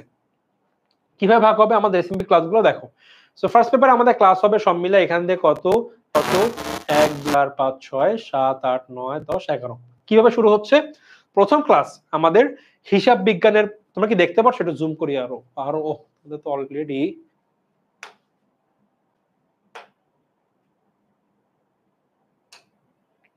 ওকে। সো আমাদের অ্যাকাউন্টিং ফ্যাসিলিটি আমরা দেখি। আমাদের শুরু হবে হিসাব বিজ্ঞানের পরিচিতি। আমাদের প্রতিটা ক্লাস হবে 3 ঘন্টা করে। হিসাব বিজ্ঞানের পরিচিতি আমরা একটা ক্লাসে কভার করে ফেললাম, গেল। হিসাবের বৈষম্য একটু বড়, আমরা দুইটা ক্লাসে কভার করব। দেন আমাদের ব্যাংক সমন্বয় বিবরণী একটা ক্লাসে কভার হয়ে যাবে, রেওয়ামিল একটা ক্লাস হবে। অবভিয়াসলি আমরা একদম লাইন বাই লাইন পড়াবো না ভাইয়া, যেখান থেকে পড়লে তোমরা এই মোমেন্টে তোমাদের রিভিশন হবে, তোমাদের বেসিক ক্লিয়ার হবে, তোমরা সকল দিন অ্যান্সার করতে পারবে, সেরকম করব। আমরা ক্লাস করাবো, টপিক পড়াবো, সিকিউ করাবো, এমসিকিউ করাবো। আমাদের গত বছর এই ক্লাসগুলো ছিল 4 ঘন্টা করে, কথা আমরা ম্যাথ করতাম, বাট এবার দেখলাম 4 ঘন্টা স্টুডেন্ট অনেক বেশি টায়ার্ড হয়ে যায়। 4 ঘন্টা আমাদের নিতেও কষ্ট হয়, তোমাদের অসুবিধা হয়। So what we plan this, আমরা ক্লাস একটু বাড়িয়ে দিলাম, বাড়িয়ে আমরা এই যে ক্লাসগুলো করলাম, একটা দুটা ম্যাথ করলাম, দেন আমরা লাভ দেবো একটা ক্লাসে হিসাবের বৈসমূহ। হিসাব বিজ্ঞানের পরিচিত ম্যাথ নাই, বৈষম্যতে কিছু আমাদের ম্যাথমেটিক্যাল বা আমাদের প্রশ্ন আসে। এইটা ব্যাংক সমন্বয় বিবরণী এবং রাওমিল, এই 3টা টপিকের উপরে আমাদের একটা গাণিতিক সমস্যা প্র্যাকটিস হবে। হয়তোবা আমরা ওই দিন 10-15টা 15-20টা আমরা সিকিউ প্র্যাকটিস করব। ম্যাথ কিভাবে আসে, কিভাবে করতে হয়, কভার হয়ে গেল। আমরা টপিক পড়লাম, বেসিক ক্লিয়ার হলো, আমাদের এমসিকিউ ক্লিয়ার হচ্ছে, সাথে সাথে আমাদের ক্লাসে তো ম্যাথ হবে, এর বাইরে তো ম্যাথ হয়ে যাচ্ছে, গেল। কার্যপত্র, দৃশ্যমান সম্পদের হিসাব রক্ষণ বা অবশ্যই, দেন হচ্ছিল আমাদের আর্থিক বিবরণী। আরো 3টা ক্লাস হলে একটা একটা করে ক্লাস হয়ে যাবে। দেন এই 3টার উপরে তোমাদের একটা গাণিতিক সমস্যার প্র্যাকটিস হবে। কভার কভার গেল ভাই, আমরা শেষ হয়ে গেল। দেন আমাদের অ্যাকাউন্টিং শেষ হবে একটা এন্টায়ার টপিক উপর, একটা এমসিকিউ ক্লাসের উপরে। হয়তো আমরা একটা ক্লাসে তোমাদের 100 150 200 এমসিকিউ করাই দিব, যেগুলো সবচেয়ে বেশি আসে। কভার ডান। সেকেন্ড পেপার একই ভাবে 3টা চ্যাপ্টার 3টা ক্লাসে কভার হয়ে গেল। 3টা চ্যাপ্টারের উপরে একটা আমাদের ম্যাথমেটিক্যাল প্র্যাকটিস হবে, শেষ। আবারও 3টা ক্লাস হলো, 3 ক্লাসের উপর একটা সৃজনশীল ক্লাসে প্র্যাকটিস হবে, ডান। এইটা আমরা ম্যাথমেটিক্যাল গাণিতিক সমস্যা যেগুলো আমাদের ম্যাথমেটিক্স আছে, accounting first paper second paper finance first paper আমরা রাখবো। দেন অ্যাকাউন্টিং সেকেন্ড পেপার হয়ে যাবে, আমাদের একটা কিন্তু প্র্যাকটিস এমসিকিউ প্র্যাকটিস ক্লাস হয়ে যাবে, গেল। ফাইন্যান্স আসলো, অর্থের সুজন একটা ক্লাসে কভার হয়ে যাবে। অর্থের সময় মূল্য, বড় বড় একটু বড় চ্যাপ্টার, আমাদের 2টা ক্লাসে কভার করব। মূলধন বাজেট বিনিয়োগ সিদ্ধান্ত, বড় চ্যাপ্টার 2 ক্লাসে কভার করে আমরা অর্থের সময় মূল্য আর মূলধন বাজেটের উপরে একটা ম্যাথমেটিক্যাল ক্লাস দিব, গেল। দীর্ঘমেয়াদী অর্থায়ন, ঝুঁকি ও মুনাফার হার, 2 ক্লাসে 2টা চ্যাপ্টার কভার, একটা আমাদের ম্যাথমেটিক্যাল ক্লাস হয়ে গেল। ফার্স্ট পেপার শেষ, আমরা একটা এমসিকিউ প্র্যাকটিস ক্লাস করব। সেম ভাবে সেকেন্ড পেপারে সবগুলা ক্লাস করলাম, আমরা এমসিকিউ প্র্যাকটিস। আমরা সেকেন্ড পেপারে যেহেতু কোনো ম্যাথমেটিক্যাল ঝামেলা নাই, আমরা এখানে কোনো গাণিতিক সমস্যা ক্লাস রাখবো না, সরাসরি আমাদের চ্যাপ্টার এক এক দিন এক একটা হয়ে যাবে। এখন দেখো, ব্যাংক ব্যবস্থার প্রাথমিক ধারণা, চেক বিল ও চেক বিল এবং বিল ও প্রমিসরি নোট, এই যে চ্যাপ্টারগুলো আছে ছোট ছোট চ্যাপ্টার, আমরা এক ক্লাসে মাল্টিপল চ্যাপ্টার কভার করে ফেলবো। যেই ক্লাসের গুরুত্ব বেশি, বড় বেশি, আমরা মাল্টিপল ক্লাসে পড়াবো। যেই ক্লাস আমাদের একটু ইজি, ছোট ছোট ছোট চ্যাপ্টার আমাদের, আমরা ক্লাস মাস করে ফেলবো, গেল। তারপরে আমাদের ম্যানেজমেন্ট, ঠিক একই, আচ্ছা একটা এমসিকিউ ক্লাস করে আমাদের শেষ হলো।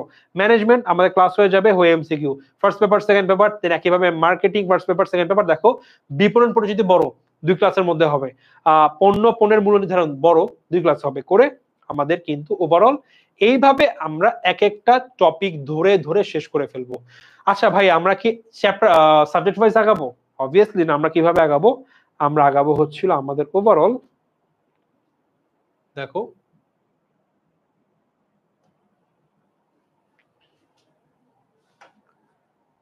প্রথম দিন management first, accounting first, marketing first, finance first. দেখো, জানুয়ারির 5 তারিখ 6 তারিখ 8 তারিখ 9 তারিখ, রবি সোম মঙ্গল বুধ 4 দিন ক্লাস হলো।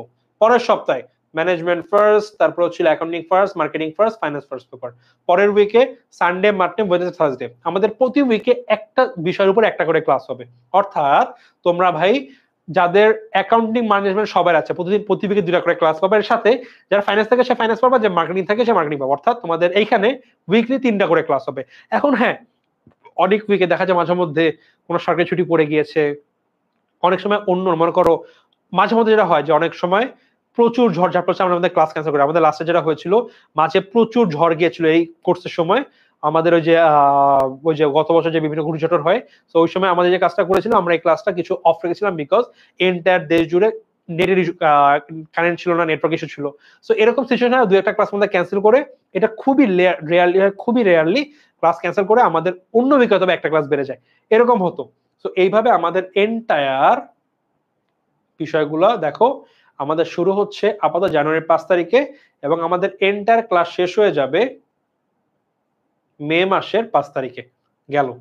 এরপরে দেখো আমাদের কিন্তু মাঝখানে মার্চের 26 তারিখ থেকে এপ্রিলের 4 তারিখ বন্ধ আছে। কেন আছে ভাই? ঈদ উল ফিতর।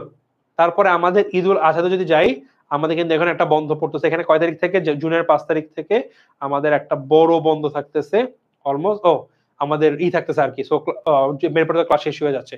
দেন অবভিয়াসলি লাস্টে মডেল টেস্ট থাকবে, এগুলো তো অনেক কিছু আছে। সো এইভাবে আমরা আমাদের এন্টায়ার কোর্সটি সাজিয়েছি। এখন ভাই কিভাবে কিনতে পারবো? তোমরা যদি এক কাজ করো, তোমরা যাবা হচ্ছিল আমাদের ওয়েবসাইটে গিয়ে 10 স্কুল দিলে চলে আসবে। এখানে আসলে তোমরা নট নাও,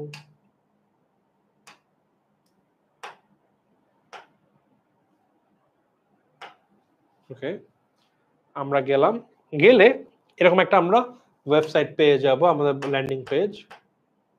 এখানে গিয়ে দেখো আমরা 6 থেকে 12 যদি যাই, গিয়ে দেখো আমাদের বা আমাদের যদি তুমি অনলাইন ব্যাচে যাও, এইচএসসি গেলে এরকম বাবা, তোমরা এইচএসসি 25 ব্যাচ ক্লিক করলা, তোমার নিচে আসলো পাইতে পারো, অথবা অন্য জায়গা থেকে পাইতে পারো। যদি তোমরা স্ক্রল করো, আমাদের বিভিন্ন কোর্স আছে, দেখো রেকর্ড। আচ্ছা, এটা আমাদের আছে online course, sorry online batch, আমি ভুলে গিয়েছি। এখানে তোমাদের এইচএসসি গেলে দেখো তোমাদের অনলাইন ব্যাচ আছে, বিজ্ঞান, ব্যবসায় শিক্ষা।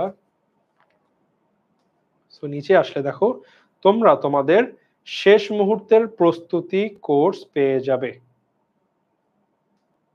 লাইভ কোর্স সময় দেখো শেষ মুহূর্তের প্রস্তুতি কোর্স তোমাদের এইচএসসি 25 শেষ মুহূর্তে তোমরা যেখানে পাবা।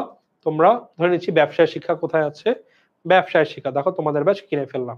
তো এখানে গিয়ে তোমরা কোর্সটি কিনুন। আমাদের 4টা বিষয় থাকবে, 4টা বিষয় 8টা পেপার, মোট 60টি লাইভ ক্লাস হবে। এর সাথে সাথে আমাদের যতগুলো ক্লাস থাকবে, তোগুলো আমরা ক্লাসের স্লাইড পড়াচ্ছি না, আমরা যে যেগুলা আমাদের এইটা পুরো দাগানো স্লাইডটা কিন্তু আমরা তোমাদেরকে দিয়ে দিব। সো তোমরা এটা পেয়ে যাবা। ওকে, সো এইটা তোমরা পেয়ে যাবা। দেন আমাদের যেই দিন যেই বিষয়ে ক্লাস হবে, ওই দিন ওই বিষয়ের উপরে আমাদের এমসিকিউ হবে। আজকে আমি যেমন আমি অর্থের সময় মূল্য পড়তেছি অর্ধেক পার্ট, আজকের পরে এমসিকিউ অর্থের সময় মূল্যর এমসিকিউর অর্ধেকের উপর তোমাদের একটা কিন্তু পরীক্ষা হয়ে যাবে। প্রতিদিনের ক্লাসের পর একটা এক্সাম হয়ে যাবে, তোমরা দিতে পারবা 24 ঘন্টার মধ্যে। দেন আমাদের 8টা বিষয়ের উপর 8টা ফাইনাল মডেল টেস্ট হবে, যেখানে আমাদের সিকিউ এমসিকিউ সব থাকবে। দেন আমাদের এই মডেল টেস্টে সলভ থাকবে, আমরা দেখিয়ে দিব সলভ কি কি আছে। এন্ড আমাদের কিছু স্পেশাল জুম থাকবে। সবসময় ক্লাসের বাইরে অনেক বিষয় থাকে ভাই, লেখাপড়া ঠিক আছে, এর বাইরে আমরা এই বিষয় ফেস করতেছি, আমাদের হয়তো এরকম অসুস্থ হয়ে গিয়েছিলাম, 1 মাস পড়তে পারিনি, কি করো ভাই, আমার ওই সমস্যা হচ্ছে, পারতেছি না। এই সময় না একদম সামনাসামনি কিছু কথা লাগে, আমাদের জুম কনসালটেন্সি থাকবে, এবং সম্পূর্ণ ফ্রি এক্সক্লুসিভ আমরা সাজেশন দিয়ে দিব তোমাদের এইচএসসি পরীক্ষার আগে। সো এই ছিল আমাদের এন্টায়ার কোর্সটা। এখন দেখো আমাদের খুব 17 দিনের মধ্যে ক্লাস শুরু হয়ে যাবে, এবং এর আগে আমাদের একটা প্রোমো কোড চলছে, অবভিয়াসলি অ্যাভেল করে ফেলো। বাই দ্য ওয়ে, তোমাদের শুধুমাত্র এইটা কিনতে পারবা না, এর সাথে কিন্তু তোমাদের বান্ডেলও আছে। তোমরা ব্যবসায় শিক্ষা প্লাস আমাদের বাংলা, ইংলিশ, আইসিটির যে কোর্স আছে, এটা সহ বান্ডেল কিনতে পারো। এখানে ঠিক একইভাবে বাংলা, ইংলিশ, আইসিটি যোগ হয়ে যাবে। এন্ড আমাদের এন্টায়ার কোর্সগুলো এমন ভাবে গুছানো, কখনোই তোমার বাংলা, ইংলিশ, আইসিটির সাথে আমাদের অ্যাকাউন্টিং, ফাইন্যান্স, মার্কেটিং, ম্যানেজমেন্টের ক্লাস কখনো ক্ল্যাশ করবে না। আমাদের জেনারেলি সকল বাংলা, আইসিটি ক্লাস থাকে সকাল বেলাতে, এন্ড আমাদের অ্যাকাউন্টিং, ফাইন্যান্স, মার্কেটিং, ম্যানেজ থাকে রাত্রে বেলাতে। এবং আমরা এমন ভাবে ক্লাসগুলো গুছাই তোমাদের কোনো রকম মানে কোনো ক্ল্যাশ হয় না। এন্ড একই দিনে সকালে একটা, সন্ধ্যা একটা, এরকম ক্লাস সাধারণত নাই। হয়তো বা এন্টায়ার, তুমি যদি এন্টায়ার বান্ডেল করো 105টা ক্লাসের মধ্যে, অথবা 3-4 দিন থাকতে পারে, যেখানে সকালে একদিন বাংলা আছে এবং হয়তো সন্ধ্যা ওনার ক্লাস। যদি আমাদের টাইম টেবিল ইস্যু, হয়তো যে কোনো একটা স্পেশাল রিজনে বন্ধ হয়ে গেল, আমাদের ক্লাস অ্যাকোমোডেট করার জন্য আমরা এটা করতে পারি। বাট এর বাদে আমাদের সম্পূর্ণ আলাদা থাকে, এবং এর ফলে কিন্তু তোমাদের কোনো রকম এটা হয় না ভাই আমি বাংলা ক্লাস করতেছি বলে আমাদের অন্য ক্লাস মিস হবে, একদম হবে না। So obviously do enroll to our course. আমাদের গত বছরও এই কোর্সগুলো থেকে অনেক ভালো সাকসেস ছিল, আশা করি এবারও খুব ফাড়াফাড়ি তোমাদের কিন্তু হবে, কি বলে ভালো একটা প্রশ্ন। আমাকে বলছে ভাইয়া মার্কেটিং নিয়ে অবভিয়াসলি মার্কেটিং আছে, কেন থাকবে না? অ্যাকাউন্টিং, ফাইন্যান্স, মার্কেটিং, ম্যানেজমেন্ট, 4টা বিষয়ের উপর আমরা ক্লাস করব। ওকে, অনেক বেশি কথা বলে ফেললাম, তোমাদের আইডিয়া দিলাম। একটু আমাকে বলো তো তোমরা কি একটা মোটামুটি আইডিয়া পেয়েছো যে তোমরা কিভাবে ওভারঅল প্রিপারেশন নিবা? একটু আমাকে বলো তো ভাইয়া, আমাদের প্রস্তুতি কিভাবে হবে, কিভাবে আমি গুছাবো, সব বুঝতে পেরেছি? একটু বলো তো ভাইয়া তোমরা কি বুঝতে পেরেছো কিনা, একটু আমাকে বলো কমেন্টে। ভাইয়া আমরা প্রপারলি সবকিছু বুঝতে পেরেছি, একটু কমেন্টে জানাও দ্রুত তোমাদের প্রিপারেশন নিয়ে কি আইডিয়া পেয়েছো কিনা। এরপরে ভাই সায়েন্স কোর্সের ফি কত, তুমি গেলে কিন্তু দেখতে পারবা সায়েন্স কোর্স কত করে। আচ্ছা, একটু আমাকে বলো ভাইয়া যে তোমাদের কি একটা আইডিয়া পেয়েছো কিভাবে এই লাস্ট মোমেন্টে তোমাদের এন্টায়ার রুটিন সাজাতে হবে, কিভাবে কি পড়তে হবে। And if you guys want to enroll to our course, আমরা তো ওভারঅল একটা রুটিন জার্নি তোমাদেরকে দিয়ে দিব। অনেকে আছো ভাই আমি অথবা কিনবো না, আমি অন্য স্যারের কাছে পড়ছি, অবভিয়াসলি তোমাদের কোনো অসুবিধা নাই, কি বলে তোমরা আইডিয়া নিয়ে নিজের ঘরে গুছায় পড়তে পারো। এমনিতে আরেক কথা বলছে ভাই আমার মার্কেটিং নেই, অনেকের ফাইন্যান্স আছে, অনেকের মার্কেটিং আছে, আমাদের কোর্সে আমরা ফাইন্যান্সও পড়াবো, আমরা মার্কেটিংও পড়াবো। ক্লিয়ার? ওকে, আমরা কি পড়ায় ব্যাক করতে পারি?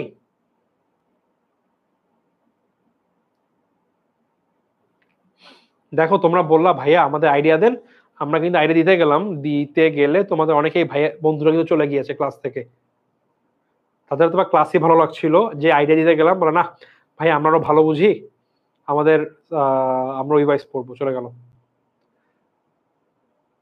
ওকে, আই থিঙ্ক তোমাদের সবাই ক্লিয়ার, আমরা তাহলে আমাদের ক্লাসটা শুরু করে দেই। ওকে,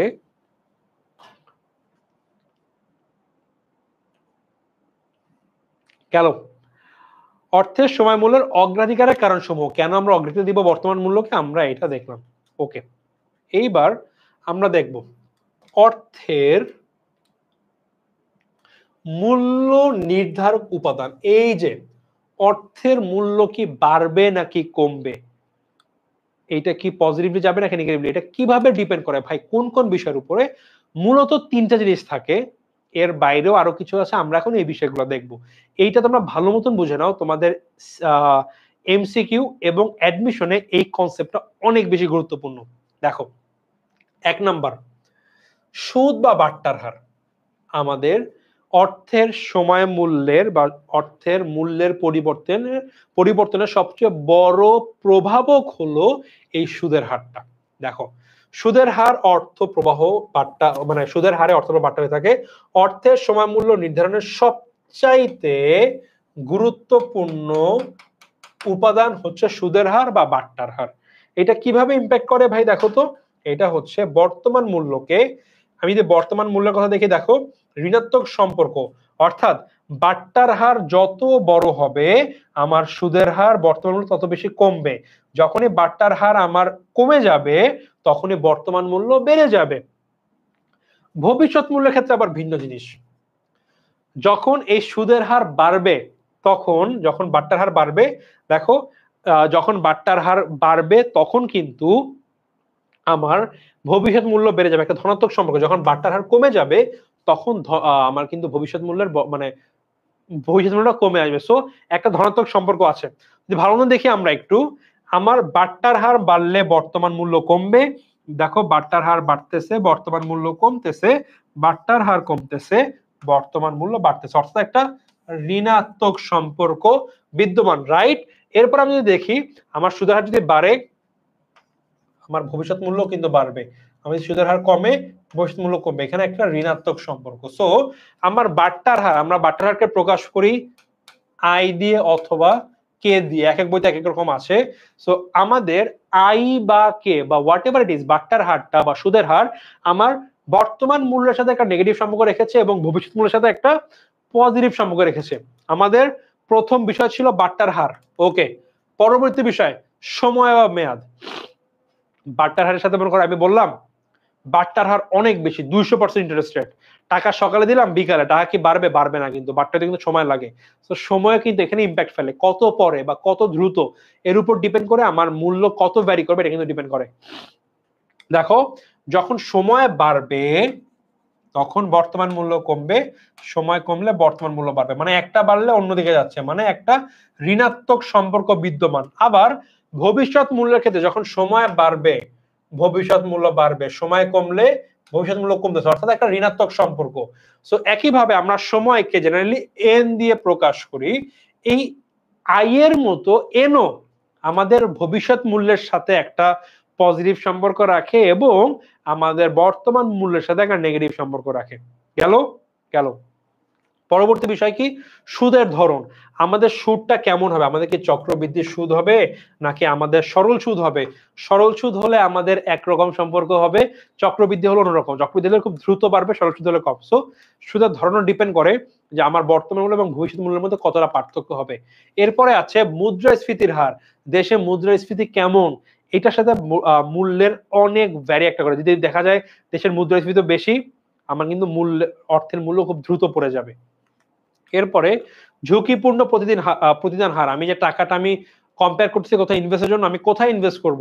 আমি শেয়ারে ইনভেস্ট করব নাকি আমি ব্যাংকে রাখবো? আমি যত বেশি বিনিয়োগ ঝুঁকিপূর্ণ হবে, আমার কিন্তু অর্থের মূল্যের অনেকে বলতেছে আগে একজন বলতেছে মোহাম্মদ আব্দুল কাইয়ুম, আগে জানলে আমরা আসতাম 91, মানে ওকে বুঝলাম না ভাইয়া কি বলতে চাচ্ছ। ওকে, তো ছিলাম আমি কোথায় ইনভেস্ট করবো তারপর ডিপেন্ড করে কিন্তু আমার এখানে মুদ্রাস্ফীতি মানে অর্থের মূল্য ডিপেন্ড করে আমি কতটা বেশি, আমি কি যদি হাই রিস্ক হয় আমি হাই রিটার্ন এক্সপেক্ট করব। ওকে, এরপর আছে চক্রবৃদ্ধি সংখ্যা। চক্রবৃদ্ধি সংখ্যাকে আমরা জেনারেলি এম দ্বারা প্রকাশ করি, অর্থাৎ বছরে কতবার সুদ গণনা করা হবে। সো যে চক্রবৃদ্ধি সংখ্যা বেড়ে যায় আমার বর্তমান মূল্য কমে যাবে, চক্রবৃদ্ধি কমে গেলে বর্তমান মূল্য বাড়বে, অর্থাৎ ঋণাত্মক সম্পর্ক। আবার একইভাবে আমার যদি এই চক্রবৃদ্ধি বেড়ে যায় আমার ভবিষ্যৎ মূল্য বাড়বে, আমি চক্রবৃদ্ধি কমে যায় আমার ভবিষ্যৎ মূল্য কমে যাবে, অর্থাৎ একটা ঋণাত্মক সম্পর্ক বিদ্যমান। সো আমার এম, আই এবং আমার এন, এই তিনটার সাথে আমার ফিউচার ভ্যালুর একটা পজিটিভ সম্পর্ক এবং প্রেজেন্ট ভ্যালুর সাথে একটা নেগেটিভ সম্পর্ক বিদ্যমান আছে। সো এইগুলা বাড়লে এই তিনটা জিনিস আমাদের কি কি, আমাদের সুদের হার, সময়, চক্রবৃদ্ধি, এই তিনটা হচ্ছিল আমার অর্থের মূল্য নির্ধারণের সবচেয়ে বড় উপাদান। কতটুকু চেঞ্জ হবে বা কি হবে, সো এইগুলোর উপর ডিপেন্ড করবে।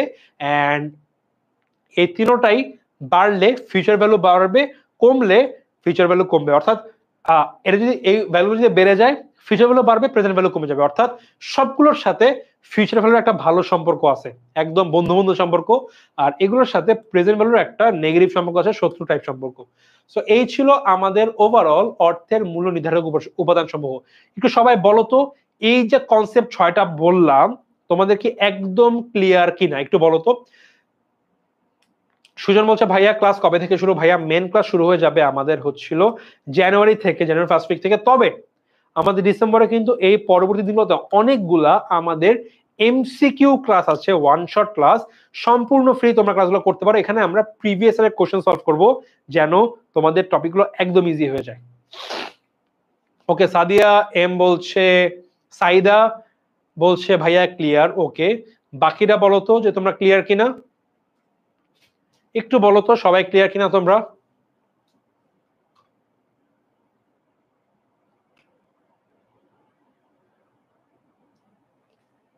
তারেক বলছে ক্লিয়ার। ওকে, বাকি কে এখনো কিছু বলছো না একটু আমাকে বলো তো, আমি তোমাদের ক্লিয়ার করে দেই। কনসেপ্ট নিয়ে যাও ভাইয়া, যেন তোমাদের বাসায় সেকেন্ড টাইম এই বিষয়গুলো ভুল না হয় আর কি।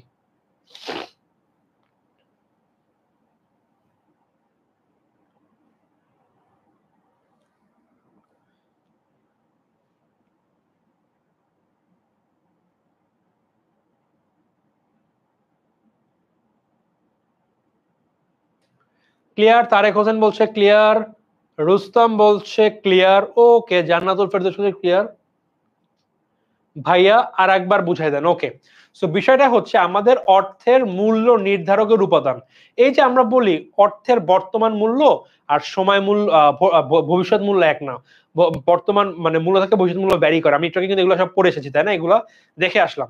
এখন কথা হচ্ছে এই যে ভাইয়া চেঞ্জ হয়ে যায়, বর্তমানে 100 টাকা আগামী 1 বছর পর 110 টাকা, কেন হয় এগুলা, কোন বিষয়গুলোর ইম্প্যাক্টের জন্য এগুলা হয়, সেটা কিন্তু আমরা এখানে দেখতে পাচ্ছি। সুদের হার ইম্প্যাক্ট করে, সুদের হারের জন্য আমাদের বর্তমান মূল্য ভবিষ্যৎ মূল্য চেঞ্জ হয়ে যায়। এখানে আমরা দেখেছি কিভাবে সুদের হারের সাথে বর্তমান মূল্য ঋণাত্মক এবং ভবিষ্যৎ মূল্যের সাথে ধনাত্মক সম্পর্ক একটা আছে। তারপর এখানে আমরা দেখেছি সময় বা মেয়াদ, সময় বাড়লে ভবিষ্যৎ মূল্য বাড়ে আর সময় বাড়লে বর্তমান মূল্য কমে যায়। কিভাবে একটা নেগেটিভ সম্পর্ক আছে বর্তমান মূল্যের সাথে সময়ের এবং ভবিষ্যৎ মূল্যের সাথে একটা পজিটিভ সম্পর্ক আছে। দেন দেখেছি সুদের ধরন, আমাদের সরল সুদ হলে কম পার্থক্য হয়, চক্রবৃদ্ধি সুদ হলে বেশি পার্থক্য আমরা কিন্তু দেখেছি এখানে। আমরা দেখেছি মুদ্রাস্ফীতির হারের সাথে কিভাবে ইম্প্যাক্ট হয়। দেন আমরা দেখেছি ঝুঁকিপূর্ণ প্রতিদানের হার, আর লাস্টলি আমরা দেখেছি চক্রবৃদ্ধি সংখ্যা। এই যে 6টা বিষয়, এইগুলোর জন্যই একটা বর্তমান মূল্য এবং ভবিষ্যৎ মূল্যের মধ্যে কিন্তু পার্থক্য চলে আসে। সো আমরা এতক্ষণ কিন্তু এই বিষয়গুলাই দেখলাম। ওকে, যে বলছিল মনিকা আক্তার, আপু তুমি কি বুঝতে পেরেছো একটু বলো তো মনিকা আক্তার?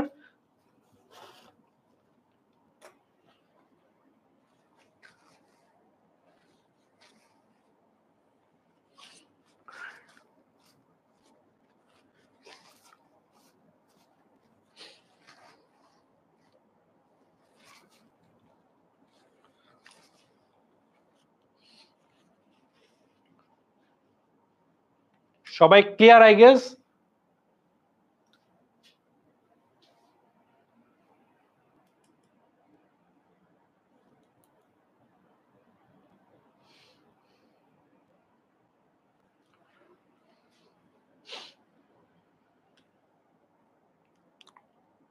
ওকে, গেল।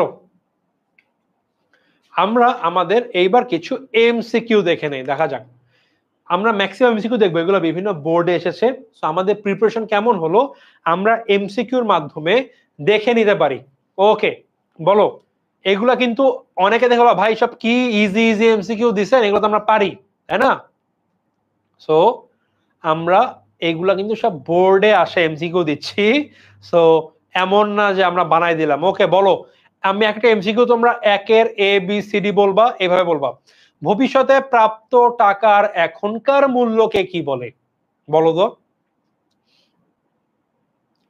আমরা কিছু এমসিকিউ পরবর্তী দেখবো একটু পরে, একদম টপিক রিলেটেড হুবাহু। বাট আপাতত একটু দেখি তোমরা কতটুকু পারো। ভবিষ্যতে প্রাপ্ত টাকার এখনকার মূল্যকে কি বলে? এটা অবভিয়াসলি ওকে। আমাদের এমডি তারেক হোসেন বলছে এ, নুসরাত মিম বলছে এ, সায়েদা বলছে এ। ওকে, তারেক হোসেন বলছে সাবাস। রাইট অ্যান্সার ইজ ভবিষ্যতে প্রাপ্ত টাকা এখনকার মূল্যকে বলে বর্তমান মূল্য। ঢাকা বোর্ড 2022 এসেছে। পরবর্তী প্রশ্ন, সময় পরিবর্তনের সাথে সাথে অর্থের মূল্যের পরিবর্তনকে কি বলে? দিনাজপুর বোর্ড 16। তুমি যদি দিনাজপুর বোর্ড 16 থেকে কম মানে হিসাব শুরু করো, যতগুলা বোর্ড আছে 8-9টা বোর্ড, এবং এই 8-9 বোর্ডের বর্তমান টাইম পর্যন্ত অর্থাৎ 2024 সাল পর্যন্ত, মানে 16, 17, 18, 19, 20, 21, 22, 23, 24, এই 9 নং 81 বা 8 নং, ভাই ধরে দিয়েছি মানে কত, আমার 60টা বোর্ডে প্রশ্ন হয়েছে। এই সেম প্রশ্ন তুমি অ্যাটলিস্ট 15 থেকে 20 বার পাবা। এই প্রশ্নটা আসছে, সময় পরিবর্তনের সাথে সাথে অর্থের মূল্যের পরিবর্তনকে কি বলে? সবাই অ্যান্সার দিচ্ছ 2 এর, সবাই দাও নাই, মাত্র একজনই দিছে এই পর্যন্ত। সায়দা দিছো নুসরাত মিম 2 এর সি বলছো। ওকে, জান্নাতুল ফেরদৌস বলছো 2 এর C. The right answer is অর্থের সময় মূল্য। এক্স্যাক্টলি, সাবাস। গেল 3 নাম্বার, অতীত ব্যয়কে কি বলা হয়? ওকে, অতীতের ব্যয়কে কি বলা হয়? এইটা হয়তো বইয়ে কখনো পাও নাই সরাসরি, একটু মাথা খাটাও। মাথা খাটায় বলো তো কি হতে পারে। সিলেট বোর্ড 2017 সালের প্রশ্নটা এসেছে। 3-এর উত্তর কি হবে? অতীত ব্যয়কে কি বলা হয় বলো তো?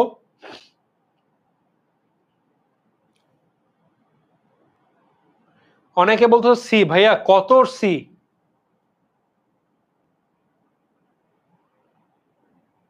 বলতে হবে 2 এর সি, 1 এর এ, 3 এর কত, এভাবে বলতে হবে। বলতে পারবে 3 এর উত্তর কি হবে? থ্রু তো বলো তো। ওকে, ইসরাত মিম বলেছে 3 এর ডি। আমাদের এখানে আমাদের সাইদা বলছে 3 এর ডি। ওকে, সুজন বলছে 3D। Okay, right answer is exactly অতীত মানে ঐতিহাসিক কোনো কিছু। ঐতিহাসিক ব্যয় কোনো বইয়ে কখনো সরাসরি ছিল না, এটা আমাদের দিয়ে দিয়েছে। সো রাইট অ্যান্সার ইজ 3 এর ডি। দেখেছো? ওকে, গেল। জাস্ট কয়েকটা আমরা এমসিকিউ দেখলাম। আচ্ছা, এবার আমরা আবার আমাদের পড়ার টপিকে ব্যাক করব। দেখো আমরা আসলাম এবার অর্থের বর্তমান মূল্য বা ভবিষ্যৎ মূল্য নিয়ে আমরা এখন হালকা আইডিয়া নেব। সো অর্থের বর্তমান মূল্য আমরা কি বলি? বর্তমান মূল্য বলতে বোঝায় বর্তমান মূল্য, এবং আমরা বেসিক্যালি ভবিষ্যৎ মূল্য নিয়ে আমরা এবার কথা বলবো।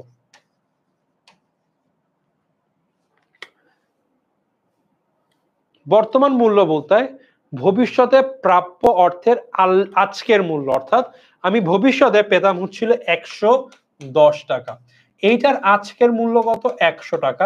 এইটাকে বলা হয় বর্তমান মূল্য।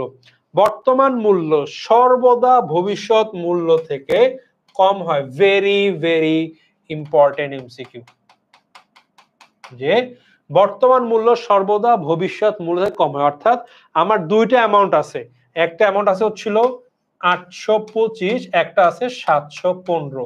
এর মধ্যে যে কেউ চোখ বন্ধ করে বলতে পারবে বর্তমান মূল্য দুইটার মধ্যে নিজেটা বর্তমান মূল্য, কজ এটা অলওয়েজ অ্যামাউন্টের সংখ্যার দিক থেকে কম হয়। ওকে,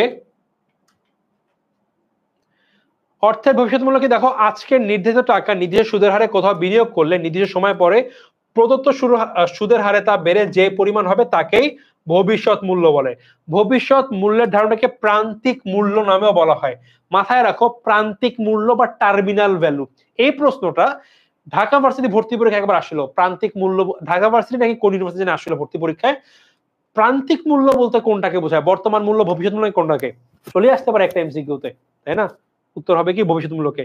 প্রান্তিক মানে প্রান্ত, বলে না শেষ প্রান্ত মানে সামনের, সামনে মানে ফিউচার মানে দূরেরটা।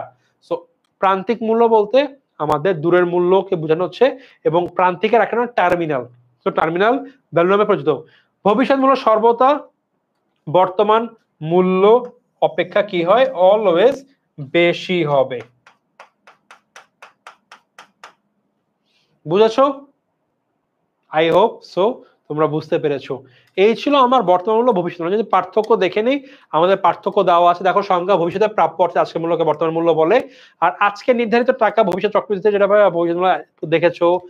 আচ্ছা, দুইটা এখানে কি হাইলাইটার ইউজ হবে নাকি? I don't think so.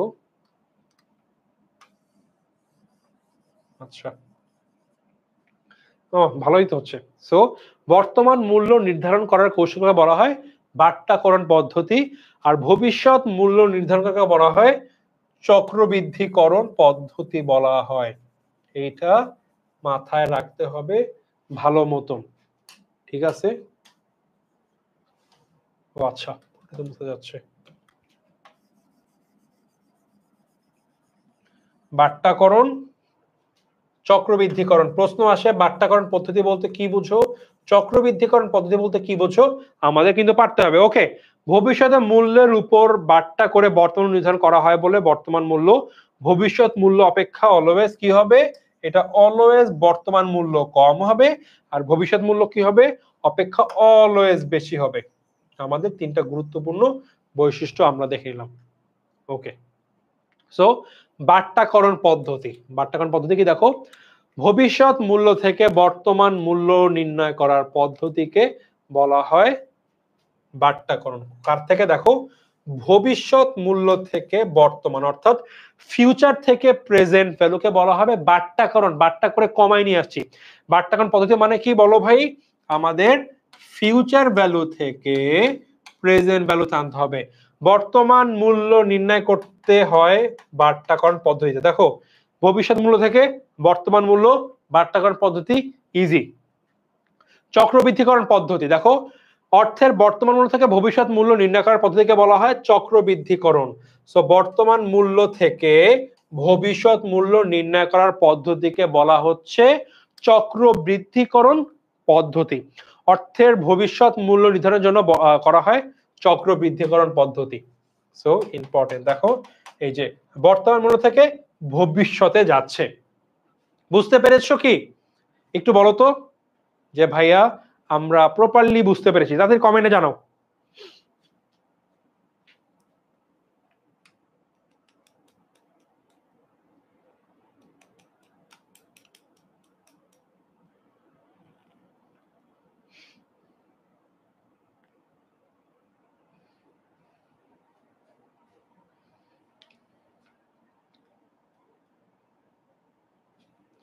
কোনো কনফিউশন?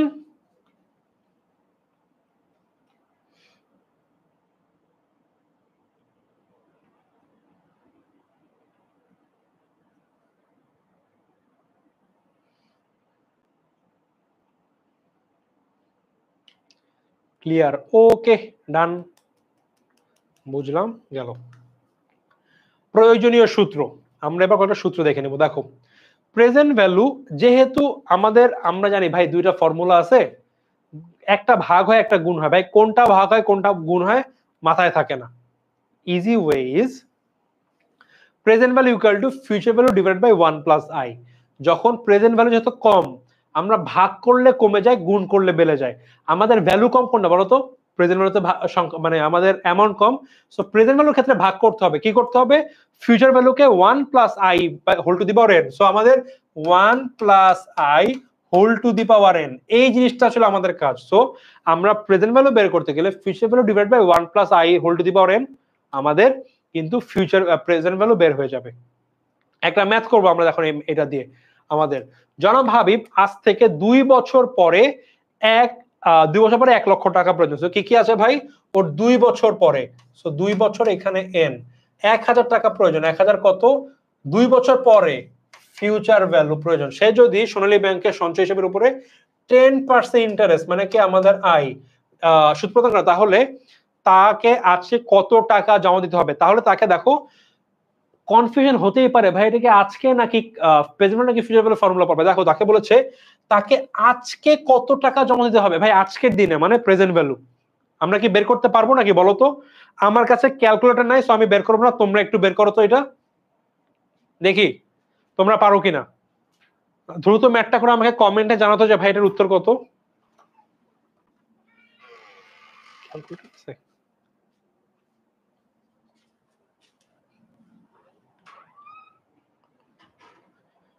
করে ফেলো। ফর্মুলা কি হবে?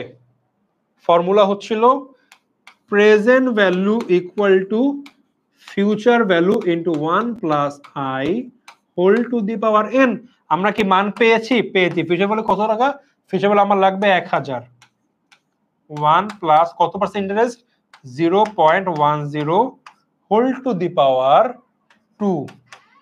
মান কিন্তু আমরা, আমাদের ক্যালকুলেটর চলে এসেছে, আমরা একটু বের করি তো কত আসে দেখি।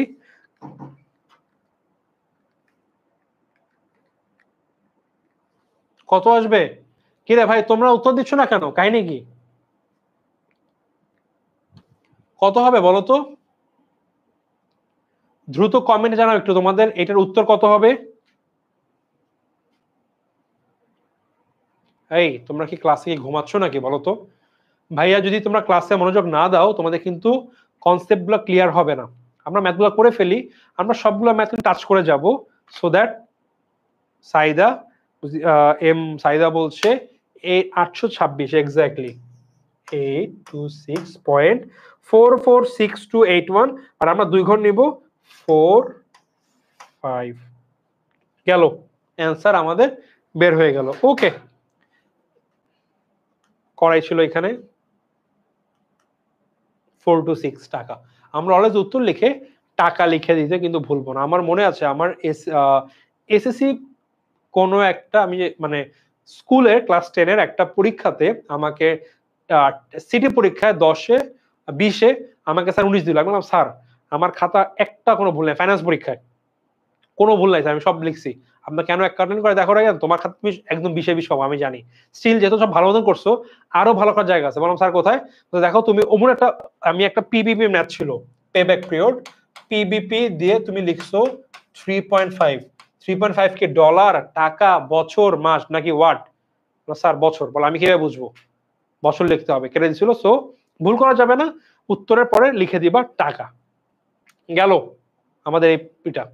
এইবার আমরা একটু আগে করেছিলাম কি দেখো তো, একটু আগে আমরা করেছিলাম দেখো present value equal to future value into 1 plus I whole to the power N. এখন আমরা জানি না জিনিসটা কি, আজকে ফার্স্ট টাইম দেখলাম। আমাকে যদি বলা হয় এই তুমি কি ফিউচার ভ্যালু মান বের করতে পারবা, সবাই যারা নরমাল ক্লাস 9-10 এর ম্যাথ ভালোভাবে করেছে সবাই কিন্তু বলবে জি ভাই ইজিলি পারবো। কিভাবে পারবো? তুমি তো ম্যাথ করো না এটা ভাই। কোশ্চেনটা কি হয়েছে, যখন আমাদের ফিউচার ভ্যালু বের করতে হলে এটাকে আমি এইদিকে নিয়ে আসবো। সো প্রেজেন্ট ভ্যালুর সাথে গুণ হয়ে যাবে 1 plus I whole to the power n, because ভাগ অবস্থা আছে, গুণ হয়ে যাবে আর এখানে থাকবে ফিউচার ভ্যালু, মানে basically future value into present value into 1 plus I whole to the power n হয়ে গেল। যে কেউ পারবে। সো আমরা যারা প্রেজেন্ট ভ্যালুর ফর্মুলা আমরা পেরে গেছি, একটা ফর্মুলা ডান। আমি তোমাদের শুরুতে একটা জিনিস বলছিলাম, দেখো আমি আসি একটু একদম শুরুতে, এই যে এখানে 4টা ফর্মুলা আছে, প্রেজেন্ট ভ্যালু, ফিউচার ভ্যালু, কয়েক জায়গায় এম আছে কয়েক জায়গায় এম নেই। আমি একটা ফর্মুলা শিখবো, আমার বাকিগুলো ডান হয়ে যাবে, ঠিক আছে? সো আমরা চলো এখন ওই সিস্টেমে দেখি। আমরা একটা ভ্যালু আমরা ফর্মুলা দেখছি, বাকিগুলো আমরা নিজেরাই পারবো।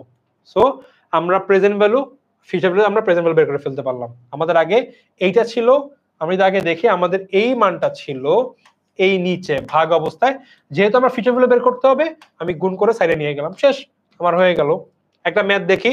রফিক 10% হারে 10% হারে করবে 10% ইন্টারেস্ট রেট, ব্যাংক থেকে হারের সুদে 2000, এটা রাখলে সে 2 বছর পরে এন। দেখো ব্যাংকে রাখছে, কবে রাখছে? ভবিষ্যতে রাখে নাই, ভবিষ্যতে তো রাখবে বা পাবে, বলছে রেখেছে। সো রেখেছে মানে প্রেজেন্ট ভ্যালু। 2 বছর পরে সুদ আসলে কত টাকা পাবে, ফিউচার ভ্যালু বের করতে হবে। আমরা জানি কি, future value into, sorry present value লিখে ফেলছি,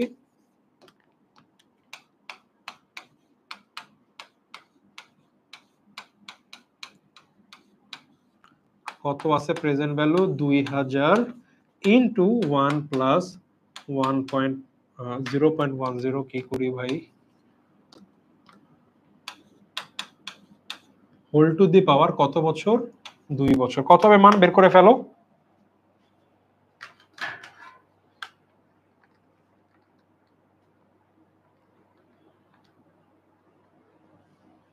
বলো তো কত হবে দেখি।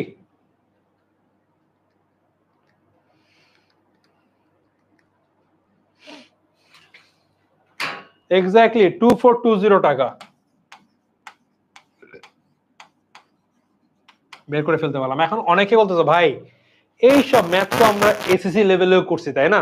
অবভিয়াসলি ভাই সবকিছু, বাট আমি তোমাদেরকে যখন প্রতিটা টপিক ধরবো, সোজা হোক আর টাফ হোক, ইভেন রুল 72 একদিন করলে একটা স্টুডেন্ট সারা জীবন ভুল করবে না, আমি তবুও একটা ম্যাথ করে ধরিয়ে দেখিয়ে দিব, ভাই এই দেখ এই হচ্ছিল তোদের সূত্র, এরকম ম্যাথে যেভাবে উত্তর করতে হবে, যেন ভাই তোমাদের কখনো কোনো ম্যাথে না আটকায়, কখনো বলতে তোমাদের আগামী যতদিন লাগবে এটা। সো আমি ধরে ধরে আগাবো যেন তোমরা একদম ভাই ক্লাস থেকে ক্লিয়ার হয়ে বের হইতে পারো। আমি গত 3-4 বছর ধরে পড়িয়ে গত বছর তোমাদের গত বছরের জন্য এই স্লাইডটা খুব প্রপারলি সিরিয়াল বাই গুছিয়েছি, যেন তোমাদের প্রপার কনসেপ্ট একদম ক্লিয়ার হয়ে যায়। ওকে, সো ম্যাথ আছে যেটা করলে আমাদের 2420 2440 টাকা, অর্থাৎ 420 টাকা এখানে বের করতে তার লাভ হবে 420। ওকে, গেল। সো আমরা নরমাল ম্যাথ করলাম। এইবার আমরা যে কাজগুলো করলাম, বলতো আমরা এতক্ষণ যে ম্যাথগুলো করছি এইগুলা কি মাসিক চক্রবৃদ্ধি নাকি বার্ষিক চক্রবৃদ্ধি, একটু বলতো। যে ভাই এতক্ষণ যে আমরা ম্যাথগুলো করলাম এইগুলা কেমন চক্রবৃদ্ধি হয়েছে বলতো।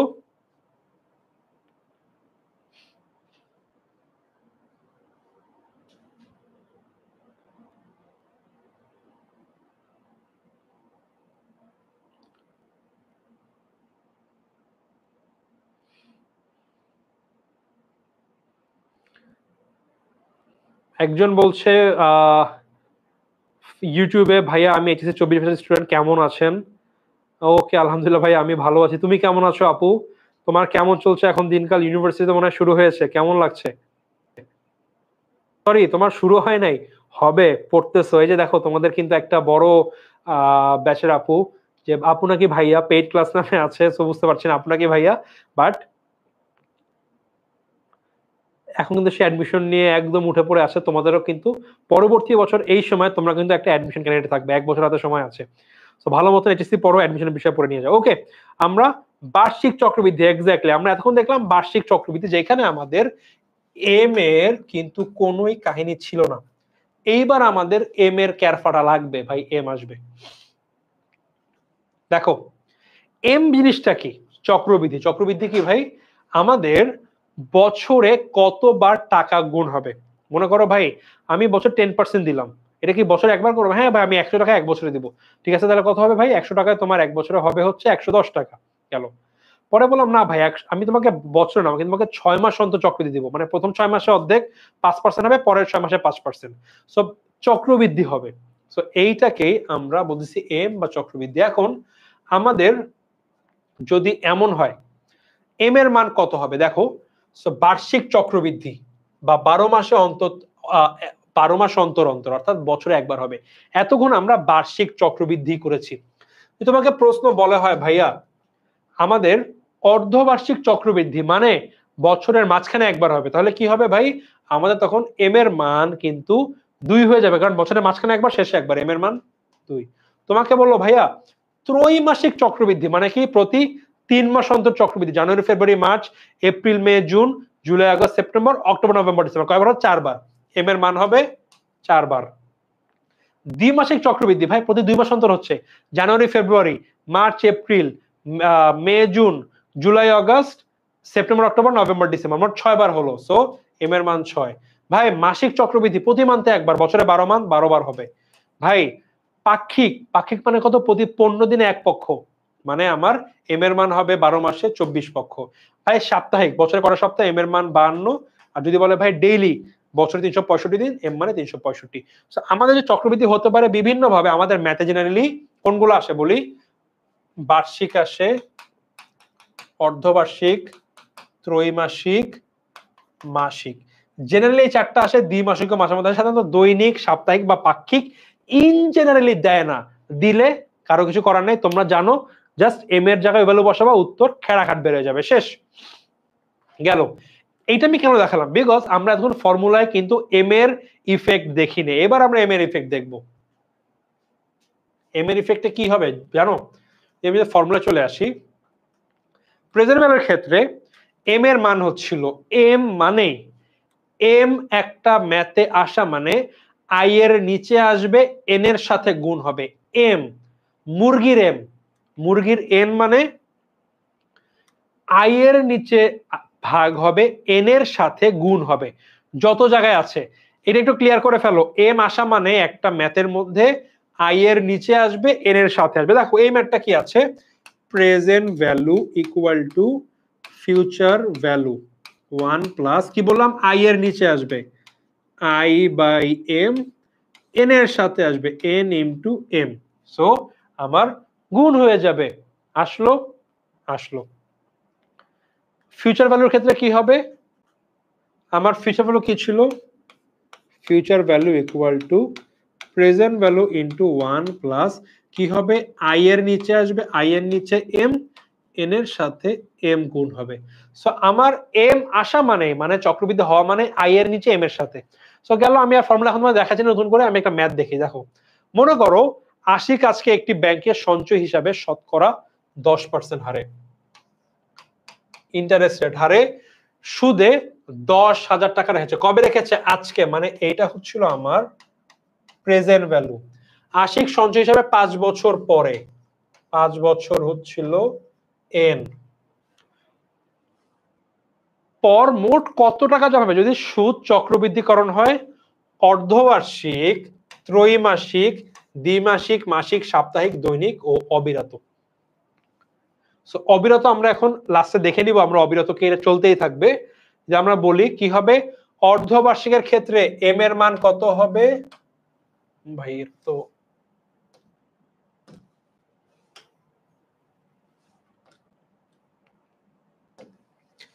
এম এর মান এখানে অর্ধবার্ষিকে হবে 2, ত্রৈমাসিকের হবে 4, দ্বিমাসিকে হবে 6, মাসিকে হবে 12, সপ্তাহে হবে 52 আর দৈনিকে হবে 365। আমরা এখন একটা করে ম্যাথ করে ফেলবো। তোমরা কি পারবা বলো তো ম্যাথটা করতে?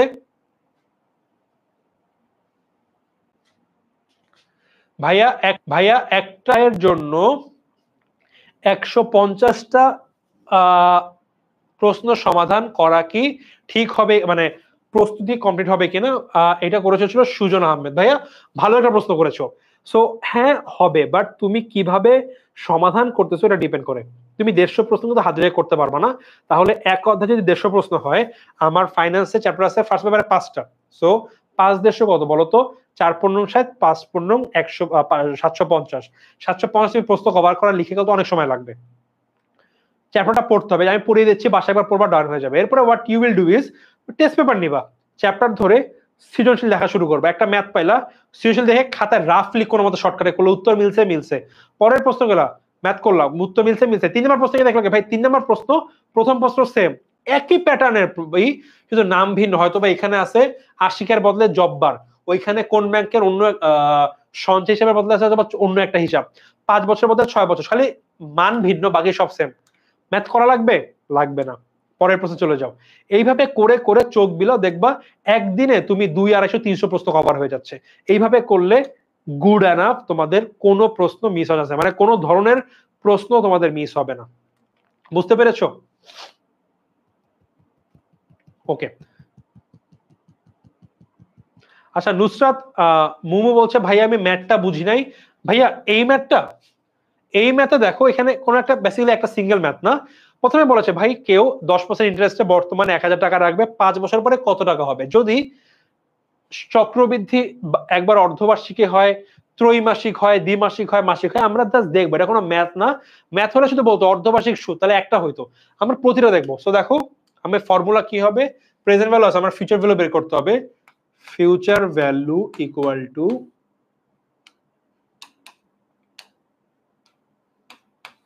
Present value into 1 plus I by M whole to the power mn। এটা আমার ফর্মুলা। আমি এখন একটা একটা করে ম্যাথ করে দেখো আমি কি কি আছে। এই যে ফর্মুলা, এখানে প্রেজেন্ট ভ্যালু 1000, ইন্টারেস্টের 10%, মেয়াদকাল n, 5 বছর, ঠিক আছে। এবার আমি ম্যাথ করব। দেখো আমার যখন অর্ধবার্ষিক হবে, অর্থাৎ আমার m এর মান 2, আমি ফর্মুলা দিলাম, m এর মান দেখো 2 কোথায় কোথায় আসতেছে, এই যে ভাগ হলো গুণ হলো, গেল আমার m এর মান যখন 2 চলে আসলো। এইবার যখন আমাদেরকে ত্রৈমাসিকের ক্ষেত্রে দেখো m এর মান 2, এখানে কত? ত্রৈমাসিক মানে m এর মান 4, ওই যে ডানে দেওয়া আছে কত হচ্ছে, এখানে দেখো আমার 4 দ্বারা ভাগ, কি বলেছে m আসলে i এর নিচে গুণ n এর i এর নিচে আসবে আর n এর সাথে আসবে, i এর নিচে ভাগ n এর সাথে গুণ, দেখো আমার 4 আসতেছে। দেখছো আমার ম্যাথ গুলো হয়ে গেল। মান আছে, তোমরা মান বের করে ফেলতে পারো, আমি জাস্ট করতেছি আর কি। দেখো এম এর মান যতই বাড়তেছে, দেখো ভবিষ্যৎ মূল্য ততই বাড়ছে। আমি কিন্তু বলেছি এম এর মান বাড়লে ভবিষ্যৎ মূল্য কিন্তু বাড়তে থাকবে। ওকে, দ্বিমাসিকে এইখানে আমার ইসের মান কত, মানে এম এর মান ইকুয়াল টু 2, ঠিক আছে। আমি দেখি আমার আই এর নিচে ভাগ, সরি দ্বিমাসিক এম সরি অর্ধবার্ষিক না, দ্বিমাসিক হচ্ছিল প্রতি 2 মাস অন্তর, মানে আমার এম এর মান 6। সো দেখো এখানে ভাগ, এইখানে গুণ থাকবে, আমি মেন মান পেলাম। মাসিক মানে প্রতি মাসে একবার, অর্থাৎ এম এর মান 12। 12টা কি হচ্ছে নরমাল ম্যাথের মতো, নিচে ভাগ এখানে গুণ, আমার মান চলে আসলো। পরে আরো কি কি আছে, আমার সাপ্তাহিক মানে হচ্ছে আমার এখানে এম এর মান 72, এখানে হচ্ছে দৈনিক এম এর মান 72 বলে কি 52, মাথা খারাপ হয়ে গিয়েছে, 52, দৈনিক হচ্ছিল 365, আর এইখানে ই এর মানটা ভিন্ন আছে, আমি এটা পরে আসতেছি। আচ্ছা, তো এখানে আমার কি হলো, 52 দ্বারা ভাগ, 52 দ্বারা গুণ, 385 দ্বারা ভাগ, 385 দ্বারা গুণ, আমার কিন্তু মান আমার বের হয়ে গিয়েছে। এখন অবিরত চক্রবৃদ্ধি একটা হয় যে ভাই শেষ হয় না, যদি অবিরত চক্রবৃদ্ধি হয় তখন আমরা এই ফর্মুলাটা ইউজ করি, ই ইনটু এখানে হচ্ছিল ইয়ার ইন্টারেস্ট রেট, আমার কোনো বছরের কাই কারবারি নাই, সরি আমার চক্রবৃদ্ধি কারবারি নাই, সো এখানে ই চলে আসে। ই এর মান কত, 2.7182। আমাদের ক্যালকুলেটরে তোমরা আলফা দিয়ে ইনটু যদি দেখতে পারি, দেখো এখানে আলফা ইনটু এই যে into 10 whole to the power x মান দিলেই ই চলে আসে 2.7182। তোমাদের ফর্মুলাটা হবে, যদি অবিরত থাকে future value into equal to present value into 1 plus i এর ক্ষেত্রে ই ইনটু মানে e whole to the power n into i দিলে আমার মান বের হয়ে যাবে। আর ই এর মান কত, ই এর মান 2.7183, তোমাদের ক্যালকুলেটরে জিনিসটা আছে, ইজিলি বের হয়ে যাবে। সো গাইজ এই ছিল আমার যখন চক্রবৃদ্ধি আসলো আমি মান বের করে ফেললাম, এটা ফিউচার ভ্যালু। দেন আমি যদি দেখি প্রেজেন্ট ভ্যালুর ক্ষেত্রে আমি বের করে আসি, আমি দেখাচ্ছি একটু পরে আসতেছি। এই পর্যন্ত বলো, কারো কি কোনো কনফিউশন আছে? সবাই কি প্রপারলি বুঝতে পেরেছেন এটা বলো তো?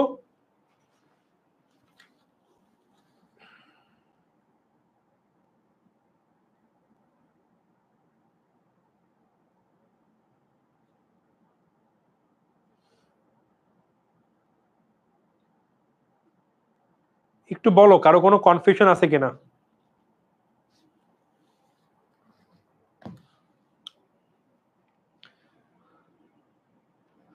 সবাই কি বুঝতে পেরেছো কিভাবে কি হয় এম এর মান আসলে?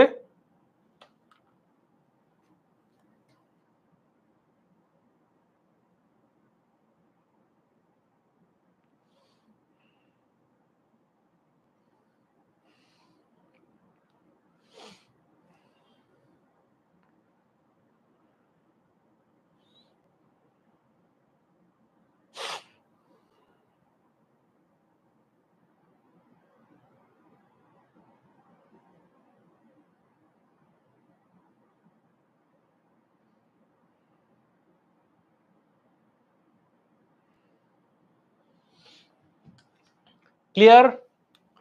ওকে,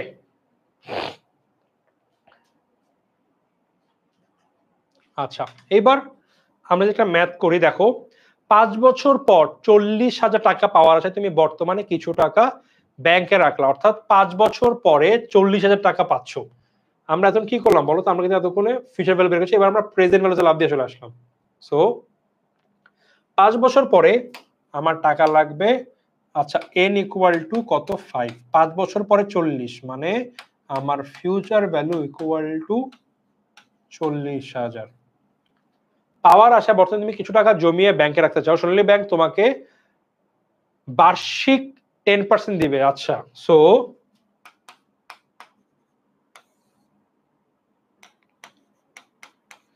সোনালী দিবে ইন্টারেস্ট রেট 10%, আর এখানে বার্ষিক যেহেতু তার কোনো চক্রবৃদ্ধি কাহিনী নাই, প্রদান করেছে। এবং রূপালী ব্যাংক, সো রূপালী কত দিবে? রূপালী দিবে তোমাকে ইন্টারেস্ট রেট 9.5%। ওকে, মাসিক চক্রবৃদ্ধি মানে এখানে একটা এমও আছে, মানে এম হবে এখানে 12। এমন অবস্থা তুমি কোন ব্যাংকে টাকা জমা রাখবে এবং এর সিদ্ধান্তটি তোমার দুটি মানে প্রস্তাবেরই বর্তমান নির্ধারণ করব। বলতো এই ম্যাথ কি তোমরা পারবা কি পারবে, করে দেওয়া লাগবে? একটু বলো তো ভাই, আমরা এই ম্যাথটা ইজিলি পারবো নাকি এগুলো করে দিতে হবে? একটু বলো তো, এই ম্যাথে কোনো কনফিউশন আছে তোমাদের?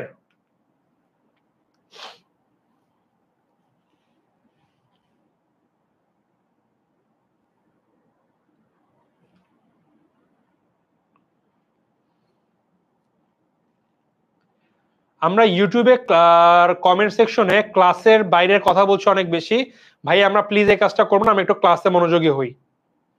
যদি তোমাদের মনে হয় ক্লাসটা ভালো লাগছে না, তোমরা প্লিজ বাইরে গিয়ে কথা বলতে পারো, তোমাদের ইনবক্সে, মেসেঞ্জারে, হোয়াটসঅ্যাপে, কোনো অসুবিধা নাই। বাট ক্লাসের মধ্যে কাইন্ডলি এই কাজটা করো না। আমার কিন্তু একটা খুব বাজে অভ্যাস আছে ভাইয়া, যে ক্লাসের মধ্যে দেখি কেউ অন্য কথা বলে ক্লাসে ডিস্টার্ব করছে, যারা পড়তে চাচ্ছে ওরা ডিস্টার্ব করতেছে, আমি কিন্তু ওদেরকে চিরতরে ব্যান করে দেই। সো প্লিজ এই কাজটা করো না।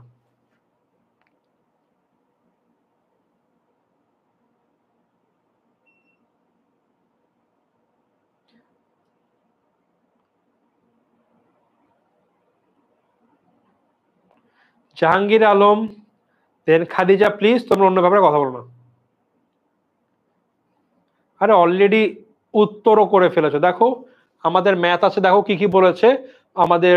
মাঠাত করে আমরা সোনালী ব্যাংকের জন্য আমরা নর্মাল প্রেজেন্ট ভ্যালু ফর্মুলাতে করে ফেলতে পারবো। দেখো সূত্রের মান বসিয়ে আমাদের 24,836 টাকা এক্স্যাক্টলি, অলরেডি অনেকে কিন্তু উত্তর দিয়ে ফেলেছিল, সায়েদা, তারপর হচ্ছে জান্নাতুল ফেরদৌস, এক্স্যাক্টলি আমাদের সোনালী ব্যাংকে করে ফেলতে পারবো। আমরা মাত্র ম্যাথ দেখেছি, ইজি ম্যাথ, এই যে ফর্মুলা দিয়ে আমরা করে ফেলেছি, তাই না? এখন আমাদের ম্যাথ করতে হবে হচ্ছিল রূপালী ব্যাংকের জন্য, তাই না? রূপালী ব্যাংকের সেম ফর্মুলা, কিন্তু এম এর কাহিনী আছে। আমরা জানি present value equal to future value into 1 plus I এর নিচে এম, এন এর সাথে এম, এইটাই হচ্ছে দেখো আই এর নিচে এম, এন এর সাথে এম, চলে এসেছে না? ঠিক এম এর মান এখানে কত আছে? 12 আছে। আমরা শুধুমাত্র ফর্মুলাতে 12 বসায় দিব, আমাদের ম্যাথ হয়ে যাবে। আমরা মান বসালাম, নিচে 12 দিয়ে ভাগ করলাম, এখানে 12 দিয়ে গুণ করলাম, আমাদের মান 24,922 বের হলো। আমাদের দেখো বার্ষিক চক্রবৃদ্ধি 24,836, আমরা এখানে মাসিক চক্রবৃদ্ধিতে 24,922 টাকা বের করেছি। সো আমাদের উত্তর কিন্তু বের হয়ে গিয়েছে। সাইদার রূপালী বলেছো 24,311। আপু একটু মানে ভুল করেছো তুমি, দেখো তো কোনো জায়গায় একটা আছে, আমরা কিন্তু মান বের করে ফেলেছি। দেখো এখানে একটা লাইন, একটা এক্সট্রা, এরপর একটা লাইন এনেছে, এটা তুমি না দিয়ে এখান থেকে সরাসরি এই লাইনেও আসতে পারো, কোনো অসুবিধা নাই। ইভেন এক লাইন করে দেওয়া ভালো, বাট যদি মনে হয় অনেক ম্যাথ, আমার পরীক্ষার সময় নাই, you guys can jump to the last line, কোনো অসুবিধা নেই। বাট হ্যাঁ, বেটার এই লাইনটা আসা, এটা তোমরা চাইলে এই যে এইটা দিয়ে এত ভাগ করার তোমরা এখনো অত গেদা বাচ্চা নাই ভাই, তোমরা বড় হইছো, সারা বুঝবে। Okay guys, clear? বলো তো আরেকটা ম্যাথ, 2 বছর পরে তোমার 10,000 টাকা প্রয়োজন, মানে এইটা ফিউচার ভ্যালু, আমাদের প্রেজেন্ট ভ্যালু বের করতে হবে। 2 বছর, এইটা এন, এখন ব্যাংকের টাকা, ব্যাংক লিমিটে তোমাকে বার্ষিক 10% আমাদের ইন্টারেস্ট রেট বার্ষিক দিবে, মানে এম হচ্ছিল 1, মানে এম না দিলেও আমার কোনো যায় আসে না, সুদে প্রদান করবে। এখন তোমাকে কত টাকা দিতে হবে? ইজিলি ম্যাথ করে ফেলবো, নরমাল আমরা করে ফেললাম 10% দিয়ে। আমরা এই ম্যাথটা 10% বলেছে। আমরা একটু আগে কি পড়েছিলাম মনে আছে? আমাদের সুদের হার বাড়লে অথবা আমাদের চক্রবৃদ্ধির সংখ্যা বাড়লে অথবা আমাদের সময় মানলে ভবিষ্যৎ মূল্য কি হয় একটু বলো তো? আমাদের ইন্টারেস্ট রেট, আমাদের হচ্ছিল চক্রবৃদ্ধি, আমাদের কম্পাউন্ডিং নাম্বার, এম এর মান বা আমাদের বছর সংখ্যা বাড়লে ভবিষ্যৎ মূল্যের কি হয় বলো তো?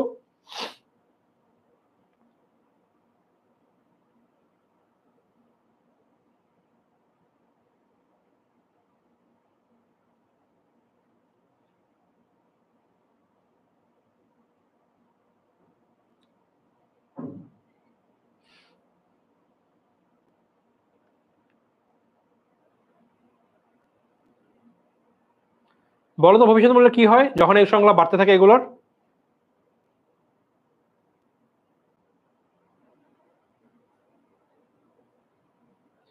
ফিউচার ভ্যালু কম হয়, এই বোকা।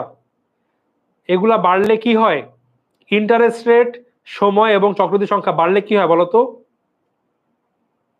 এক্স্যাক্টলি, এগুলা বাড়লে, এম বাড়লে ফিউচার ভ্যালু কমে ভাই। আমি তো একটু আগে তোমাদের বললাম, দেখো ভালো মতন পড়িয়ে দিলাম শুরুতেই, মনোযোগ কই ছিল?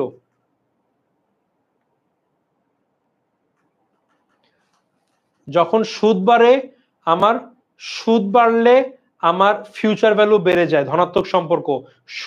সুদ বাড়লে বর্তমান মূল্য কমে, সময় বাড়লে ভবিষ্যৎ মূল্য বাড়ে, সুদ কমলে সুদ বাড়লে সরি সময় বাড়লে ভবিষ্যৎ মূল্য বাড়ে, সময় বাড়লে বর্তমান মূল্য কমে। আবার আমাদের চক্রবৃদ্ধি বাড়লে ভবিষ্যৎ মূল্য বাড়ে, চক্রবৃদ্ধি কমলে বা বাড়লে ভবিষ্যৎ বর্তমান মূল্য কমে। অর্থাৎ এই তিনটা বাড়লে ভবিষ্যৎ মূল্য বাড়ে, বর্তমান মূল্য কমে।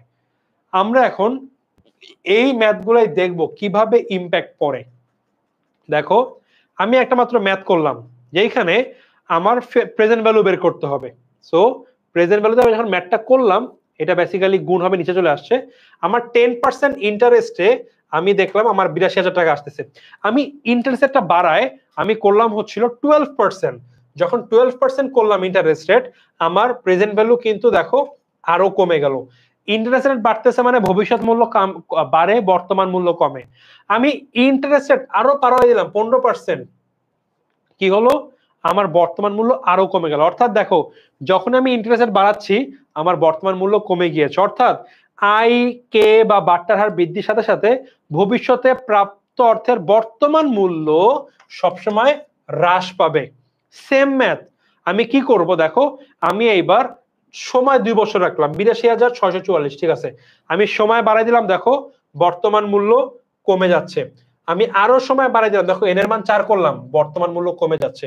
আমি জাস্ট প্র্যাকটিক্যালি দেখতেছি, যখনই আমার এন সময় বা মেয়াদ বৃদ্ধি পায় তখনই আমার বর্তমান মূল্য কি হয়?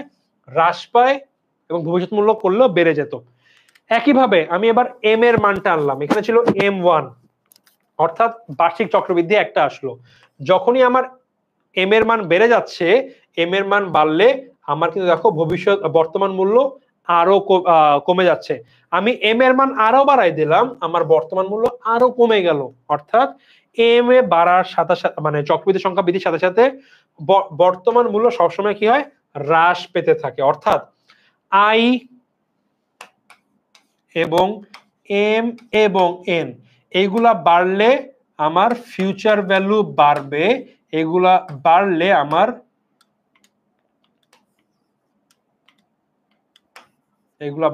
আমার ফিউচার প্রেজেন্ট ভ্যালু কমবে। তোমরা কি বুঝতে পারছো? ম্যাথের এক্সাম্পল দিয়ে বুঝিয়ে দিলাম, তোমরা কি ক্লিয়ার ব্যাপারটা? একটু বলো তো আমাকে যে ভাইয়া আমরা ক্লিয়ার, একটু বলো তো।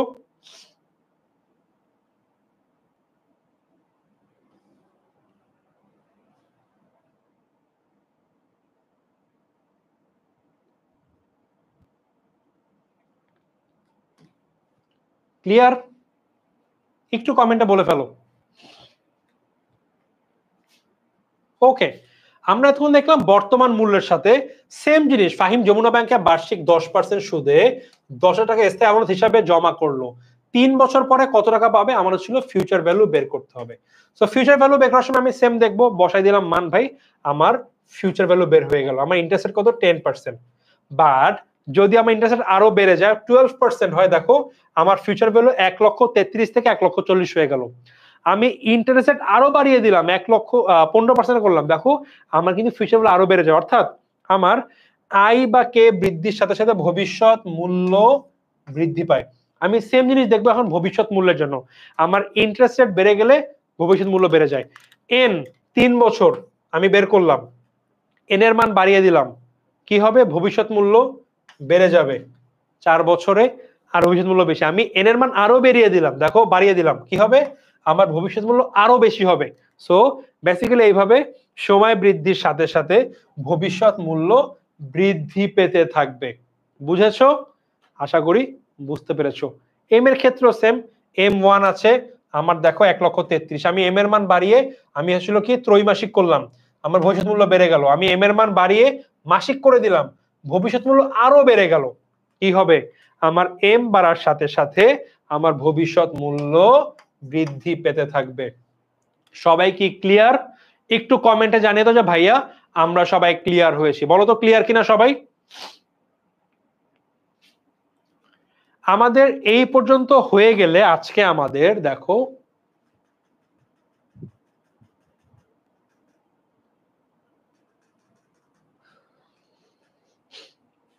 মোটামুটি present value future value 100% complete.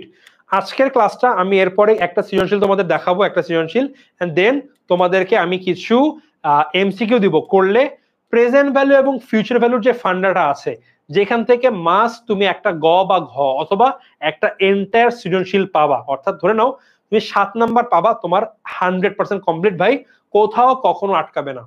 সবাই clear? I hope so. Okay, এইবার একটা সৃজনশীল, এইটা তোমাদের বাসার হোমওয়ার্ক থাকবে, তোমরা বাসায় এইটা প্র্যাকটিস করবা।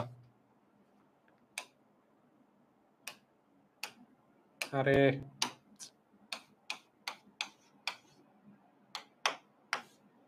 তোমরা একটা স্ক্রিনশট তুলে নাও, নিয়ে বাসায় প্র্যাকটিস করবা। ভেরি মাচ ইজি একটা সৃজনশীল, এবং এটা বোর্ডে আসা সৃজনশীল, এটা কিন্তু আমি বানাই নাই। দেখো জনাব আপনি একটি সরকারি প্রতিষ্ঠানে কর্মরত ছিলেন, তিনি চাকরি থেকে অবসর গ্রহণের পূর্বে মৃত্যুবরণ করেন, তার স্ত্রী প্রতি মাসে স্বামীর তার শ্রী মিসেস তানিয়া স্বামীর 20 লক্ষ টাকা পেলেন, উক্ত টাকা তিনি একটি ব্যাংকে 5 বছর জমা রাখবেন। তার কাছে দুটি বিকল্প আছে, অর্থাৎ প্রথম বিকল্প হচ্ছে যমুনা ব্যাংকে তাকে 12% বার্ষিক চক্রবৃদ্ধি দিবে, আবার অন্যদিকে সুরমা ব্যাংক তাকে 10% মাসিক দিবে। আমার কোনটায় বেশি টাকা পাবে, কোনটায় রাখতে হবে, এটাই বের করতে হবে। আমার প্রথমে এখানে এসে আমি যমুনা ব্যাংকটা বের করব, দেন এই ঘরে এসে আমি আমার সুরমা ব্যাংকটা বের করে কম্পেয়ার করবো, যেটা বেশি হবে সেটা আমি নিয়ে নিব। স্ক্রিনশট নিয়ে রাখো, তোমরা বাসায় প্র্যাকটিস করবে এটা। আমরা ইনশাআল্লাহ 5 মিনিটের মধ্যে ক্লাসটি শেষ করে দিব। এর আগে আমরা কিছু এমসিকিউ প্র্যাকটিস করে নিব। নিয়েছো স্ক্রিনশট? বলো স্ক্রিনশট নেওয়া হলে।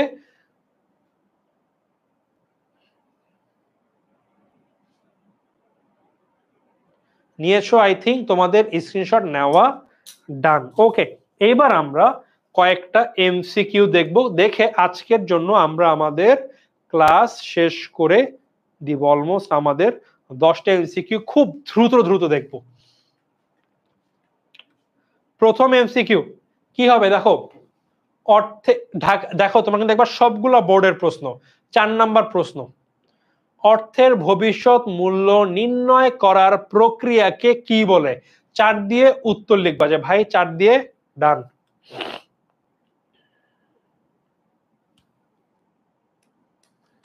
চারের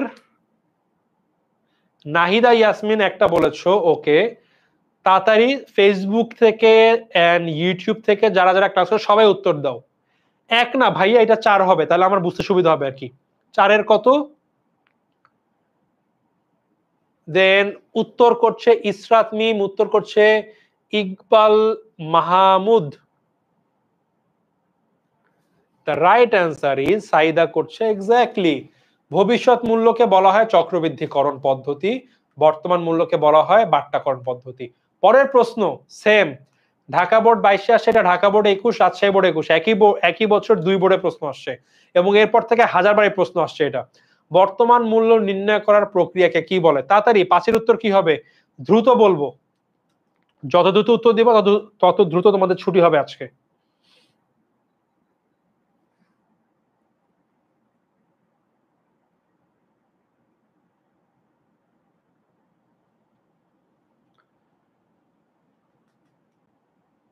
পাঁচের রাইট উত্তর ডি, এক্স্যাক্টলি বাট্টাকরণ, সাবাস।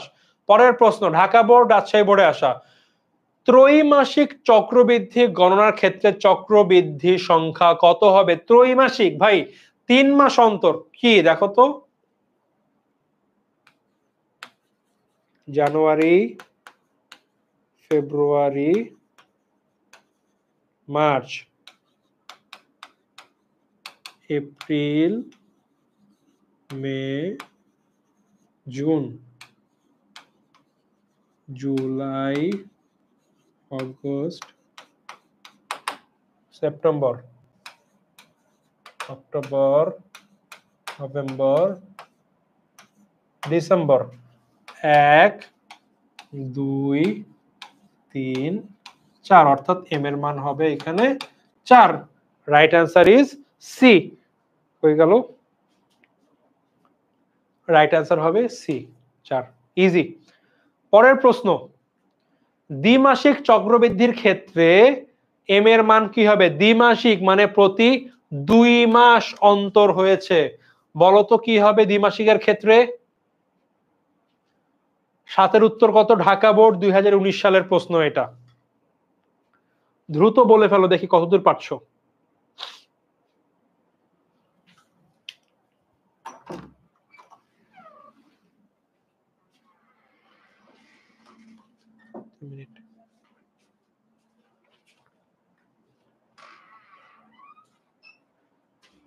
দ্বিমাসিক মানে 2 মাস অন্তর হবে, 2 মাস অন্তর হলে বছরে হবে 6 বার। Right answer B, exactly.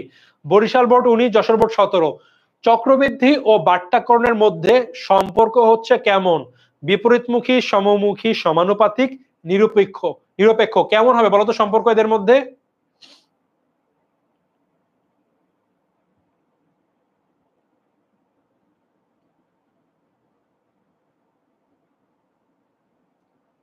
কেমন সম্পর্ক বিদ্যমান?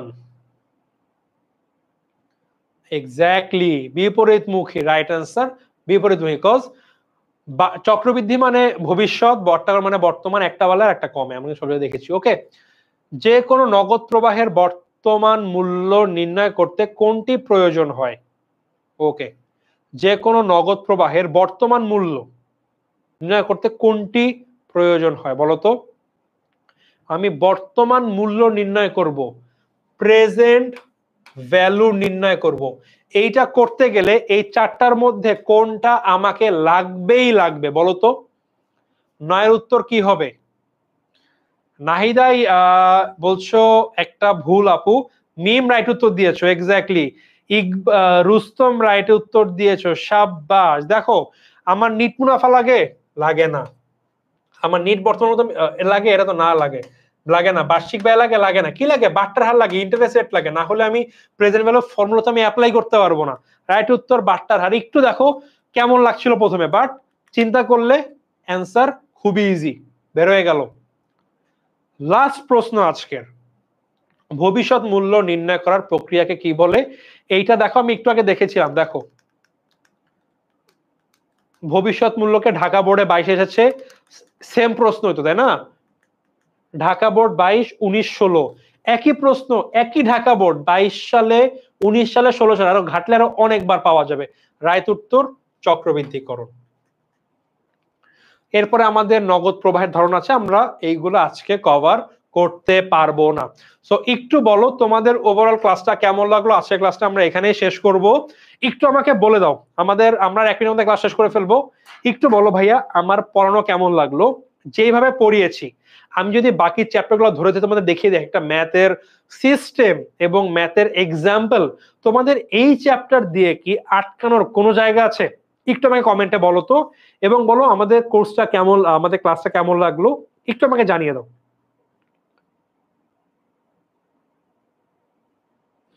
ওকে, ইসরাত বলছে ভালো লেগেছে, নুহা বলছে ভালো লেগেছে, ইকবাল বলছে খুব ভালো লাগছে, লেগেছে, থ্যাংক ইউ সো মাচ ভাইয়া। দেখো আমাদের এইটা কিন্তু এক্স্যাক্টলি, এটা কিন্তু আমাদের যে এসএমপি কোর্সের স্লাইড, সেই ক্লাসের স্লাইডটা আমি ইউজ করেছি। যারা তোমরা কোর্সে এনরোল করেছো ওরা কিন্তু এই 67 নাম্বার স্লাইড পর্যন্ত, এটা কি হলো, এই 67 নাম্বার স্লাইড, আমি মোট আজকে 67 স্লাইড দেখলাম, এইগুলো আবারও দেখবে, আমি সেম ওয়েতে আবারও পড়াবো। সো এই ওয়েতে আমরা আমাদের সকল কোর্স পড়াবো, আমাদের সকলগুলো চ্যাপ্টার থাকবে। আশা করি তোমরা এই কোর্সে ভর্তি হলে তোমাদের যত রকম বিষয় আছে, ফাইন্যান্স, অ্যাকাউন্টিং, মার্কেটিং, ম্যানেজমেন্ট, একদম টু দি পয়েন্ট ক্লিয়ার হয়ে যাবে এবং এইচএসসি পরীক্ষা খুব ভালো মতন হবে। সো ইনশাল্লাহ তোমরা যারা এনরোল করো নেই, তোমরা এখন এনরোল করে ফেলবা। যাদের কোনো কনফিউশন আছে অবভিয়াসলি আমাকে ইনবক্স করো, আমি তোমাদেরকে দেখিয়ে দিব, একটা প্রোমো কোড দিয়ে দিব, হয়তো হেল্প হবে। সো তোমরা এই ওয়েতে, অলরেডি আমাদের প্রোমো কোড অলরেডি ইনকর্পোরেট আছে আমাদের ওয়েবসাইটে, obviously do enroll to our course. ইনশাল্লাহ একসাথে মিলে আমরা আমাদের এই এইচএসসি জার্নিটা একদম ভালো মতো শেষ করবো। এর আগে কিন্তু আমাদের আরো অনেকগুলো ফ্রি ক্লাস আছে, আমাদের ওয়ান শট ক্লাস, এগুলো আমাদের 20, 21, 22 তারিখ, 20, 21, 22, 23 তারিখে ফাইন্যান্সের হবে, দেন আরো কয়েকদিন পরে অ্যাকাউন্টিং হবে, এরকম করে 3-4টা করে আমরা বিভিন্ন বোর্ডের এমসিকিউ সলভ করবো। অবভিয়াসলি জয়েন করে ফেলে, আমাদের মেইন পেজেই হবে বা আমাদের বিভিন্ন কমিউনিটিতে হবে, এন্ড আমাদের কিন্তু পেড কোর্স তো হবেই। থ্যাংক ইউ সো মাচ সাথে থাকার জন্য। দেখা হবে পরবর্তী কোনো ক্লাস এবং স্পেশালি পেড কোর্সে। সবাইকে আসসালামু আলাইকুম।